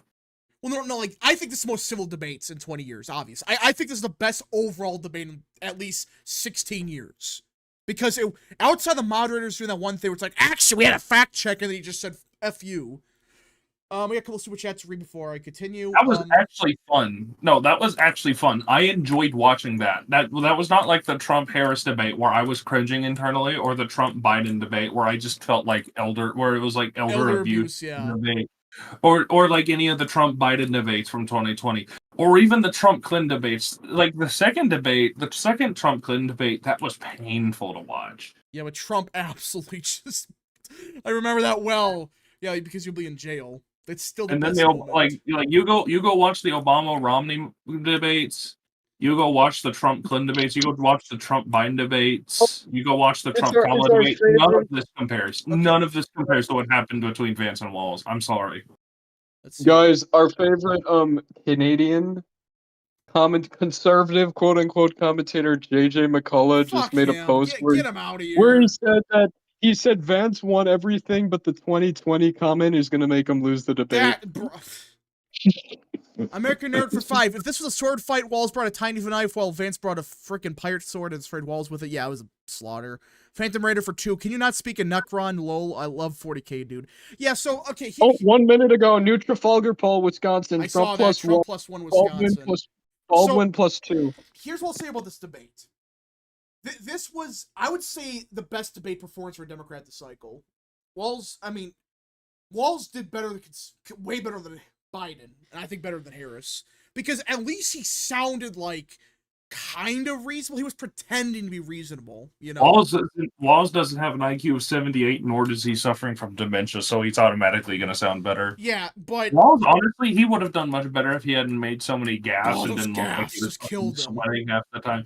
I wish we would have seen Walz without the gaffes, because I really do miss a good old-fashioned proper civil debate, like Reagan versus fucking what's his name?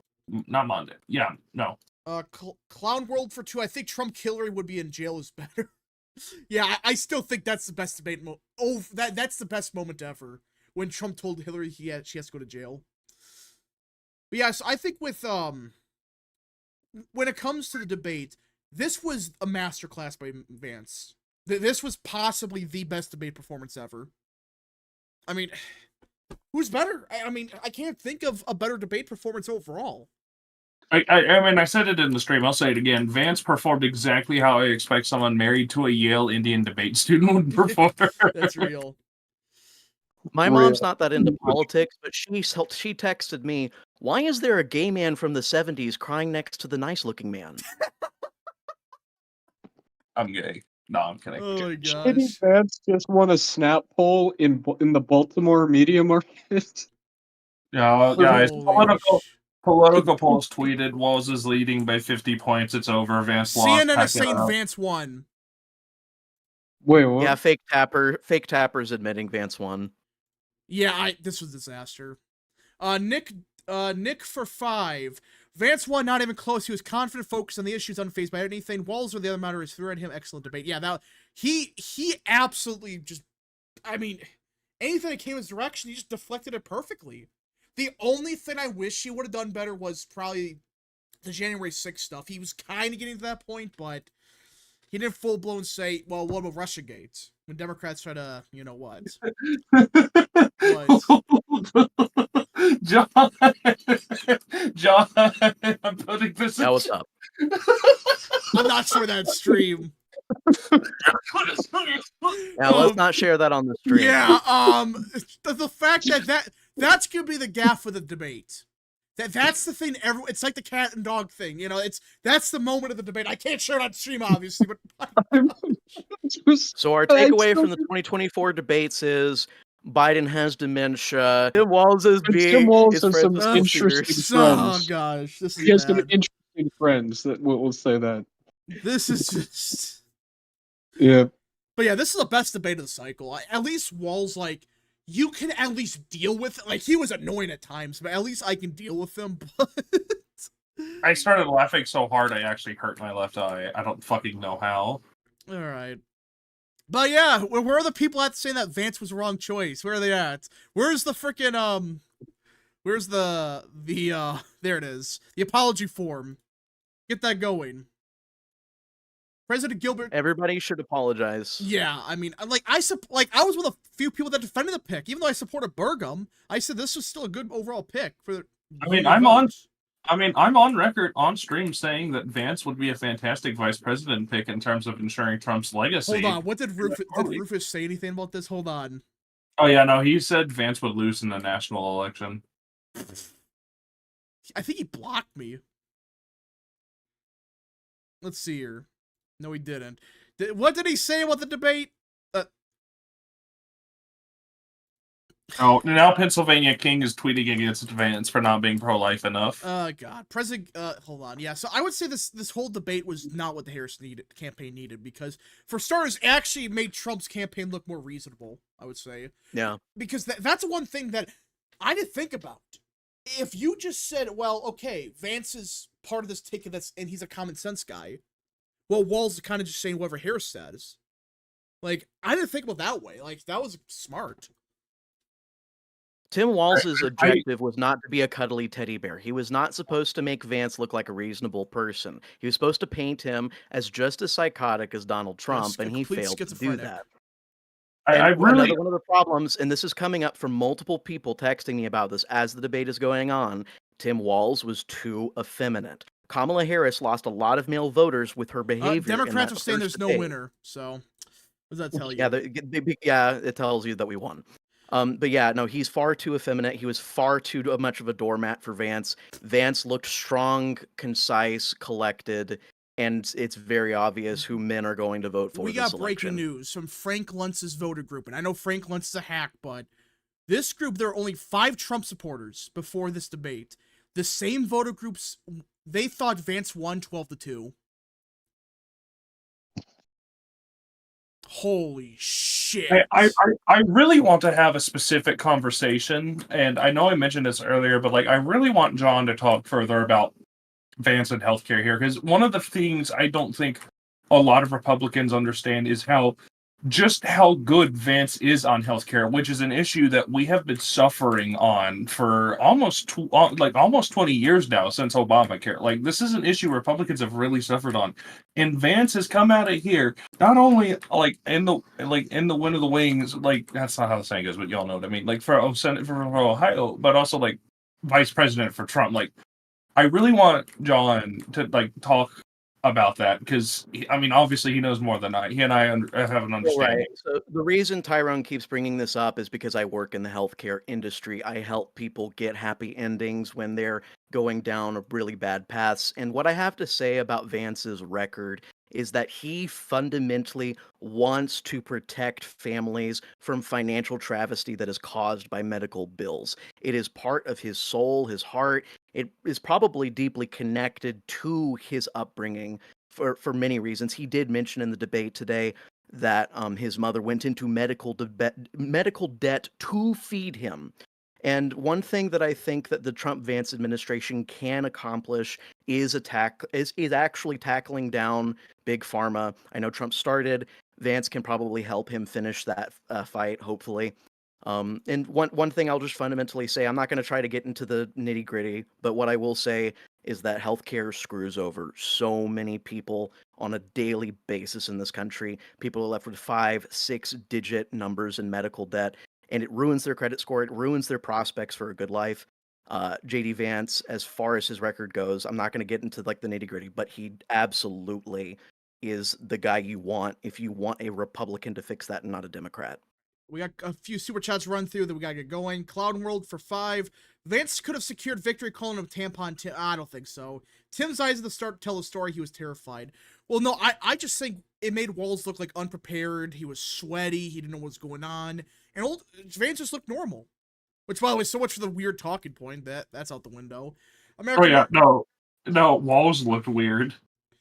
All right, American Nerd for 5. Also, guys, in the server, I've got a important poll. Everyone needs to vote on. I saw the thing. I already voted. American Calm Nerd, down. He's reading super chats, American buddy. Nerd for 5. Rap. If Vance is the nominee for 2028, he is so going to crush any Democrat nominee. A debate I dare to change my mind. Yeah, I mean, who do Democrats got? Whitmer, and then freaking Shapiro. Yeah. Brandon for 5. Anyone else think this was another 3v1? Oh, it was. It was 3v1. Like, that was ridiculous, but it failed miserably. It was 3v1, but Vance fucking won. All right, Jacko Max for 2, and this will be the final super chat, I think. Vance versus the Homelander 2028 primary book market. Yeah, I think that's who it's going to be. Vance and Homelander, a.k.a. DeSantis. I think Vance Youngkin is the best 2028 ticket at this point, barring any further developments. Yeah, I agree. A lot of people criticize Vance for not having experience, but one thing you guys got to remember, he's got 4 years of photo ops. He's got 4 years of track record. We got news from ABC News. Lindsey Davis just compared Tim Walz's debate performance to Joe Biden's debate performance. Also, people are using this face now on all unfavorable polls for Harris. This is amazing. Oh my gosh. General election, Wisconsin. Yeah, so okay, I think that's it for tonight. Last call of super chats, folks. This was the best debate. I was actually enjoying it because it wasn't just Harris saying, how dare you, or some shit like that. The Sandwich Man for 2. This was an actually intellectually honest discussion. Yeah, well, as intellectual as possible with Walz, but yeah, you know it. The Sandwich Man for 2. Vance won, but not a blowout. But I think it wasn't a blowout because Walz did better than everyone else. But that doesn't mean much. It's just like, yeah, he did slightly better than Harrison, way better than Biden. That's not a high floor. For the Red Tech Engineer for 2, I like the part Walz told us who he's friends with. Yeah, that's gonna be a meme that lives in infamy. That's the meme of this freaking debate. Why would you say that? Oh my gosh. But yeah, so we will be back with a post-mortem tomorrow. We should get some straw polls of the debate. It sounds like Vance is winning them. We just gotta see. But yeah, so I don't know what this. Winning the top poll out of Baltimore's media market, so I think he's in a pretty good spot. Yeah. Yeah, I just can't believe that Walz's closing statement included freaking Dick Cheney and Bernie Sanders. What are you doing? Right before the stream ends, just want to say Polymarket dipped to 34% for Walz. So yeah, because all the media, they're all admitting that this is a failure. Yeah. But yeah, we'll be back tomorrow. We might do. Actually, tomorrow's prediction stream for president. I think maybe I don't know yet. We can talk briefly about this at the beginning, though. Like, yeah, this was I was shocked. I knew Vance was going to do good, but this was a masterclass performance. And if Democrats are admitting that debates don't matter, what do you think they really mean by that? Before we go, I have to make an announcement. JoJo from Jers tweeted out in the middle of the debate, Tim Walz is killing it right now. Oh gosh. Yeah, this whole debate was just one effing disaster. Well, it wasn't really a disaster. I think it proved to the world that who Vance really was. So, all right, I think okay, anyways, folks, I think we're in the stream here. If you guys did enjoy tonight's stream, smash the like button down below, subscribe, share with your friends, hit that little bell, follow the social media accounts in the description down below, and of course, join the channel today. This is a fun debate night, and I think that's it, right? Is that it for debates? Yep. That's it. Yeah. Well, there might be a CNN debate, but I don't think it's going to happen. But It's going to be Kamala versus an empty podium. Maybe. Hopefully not. Surely. All right. We'll see you guys in the next stream.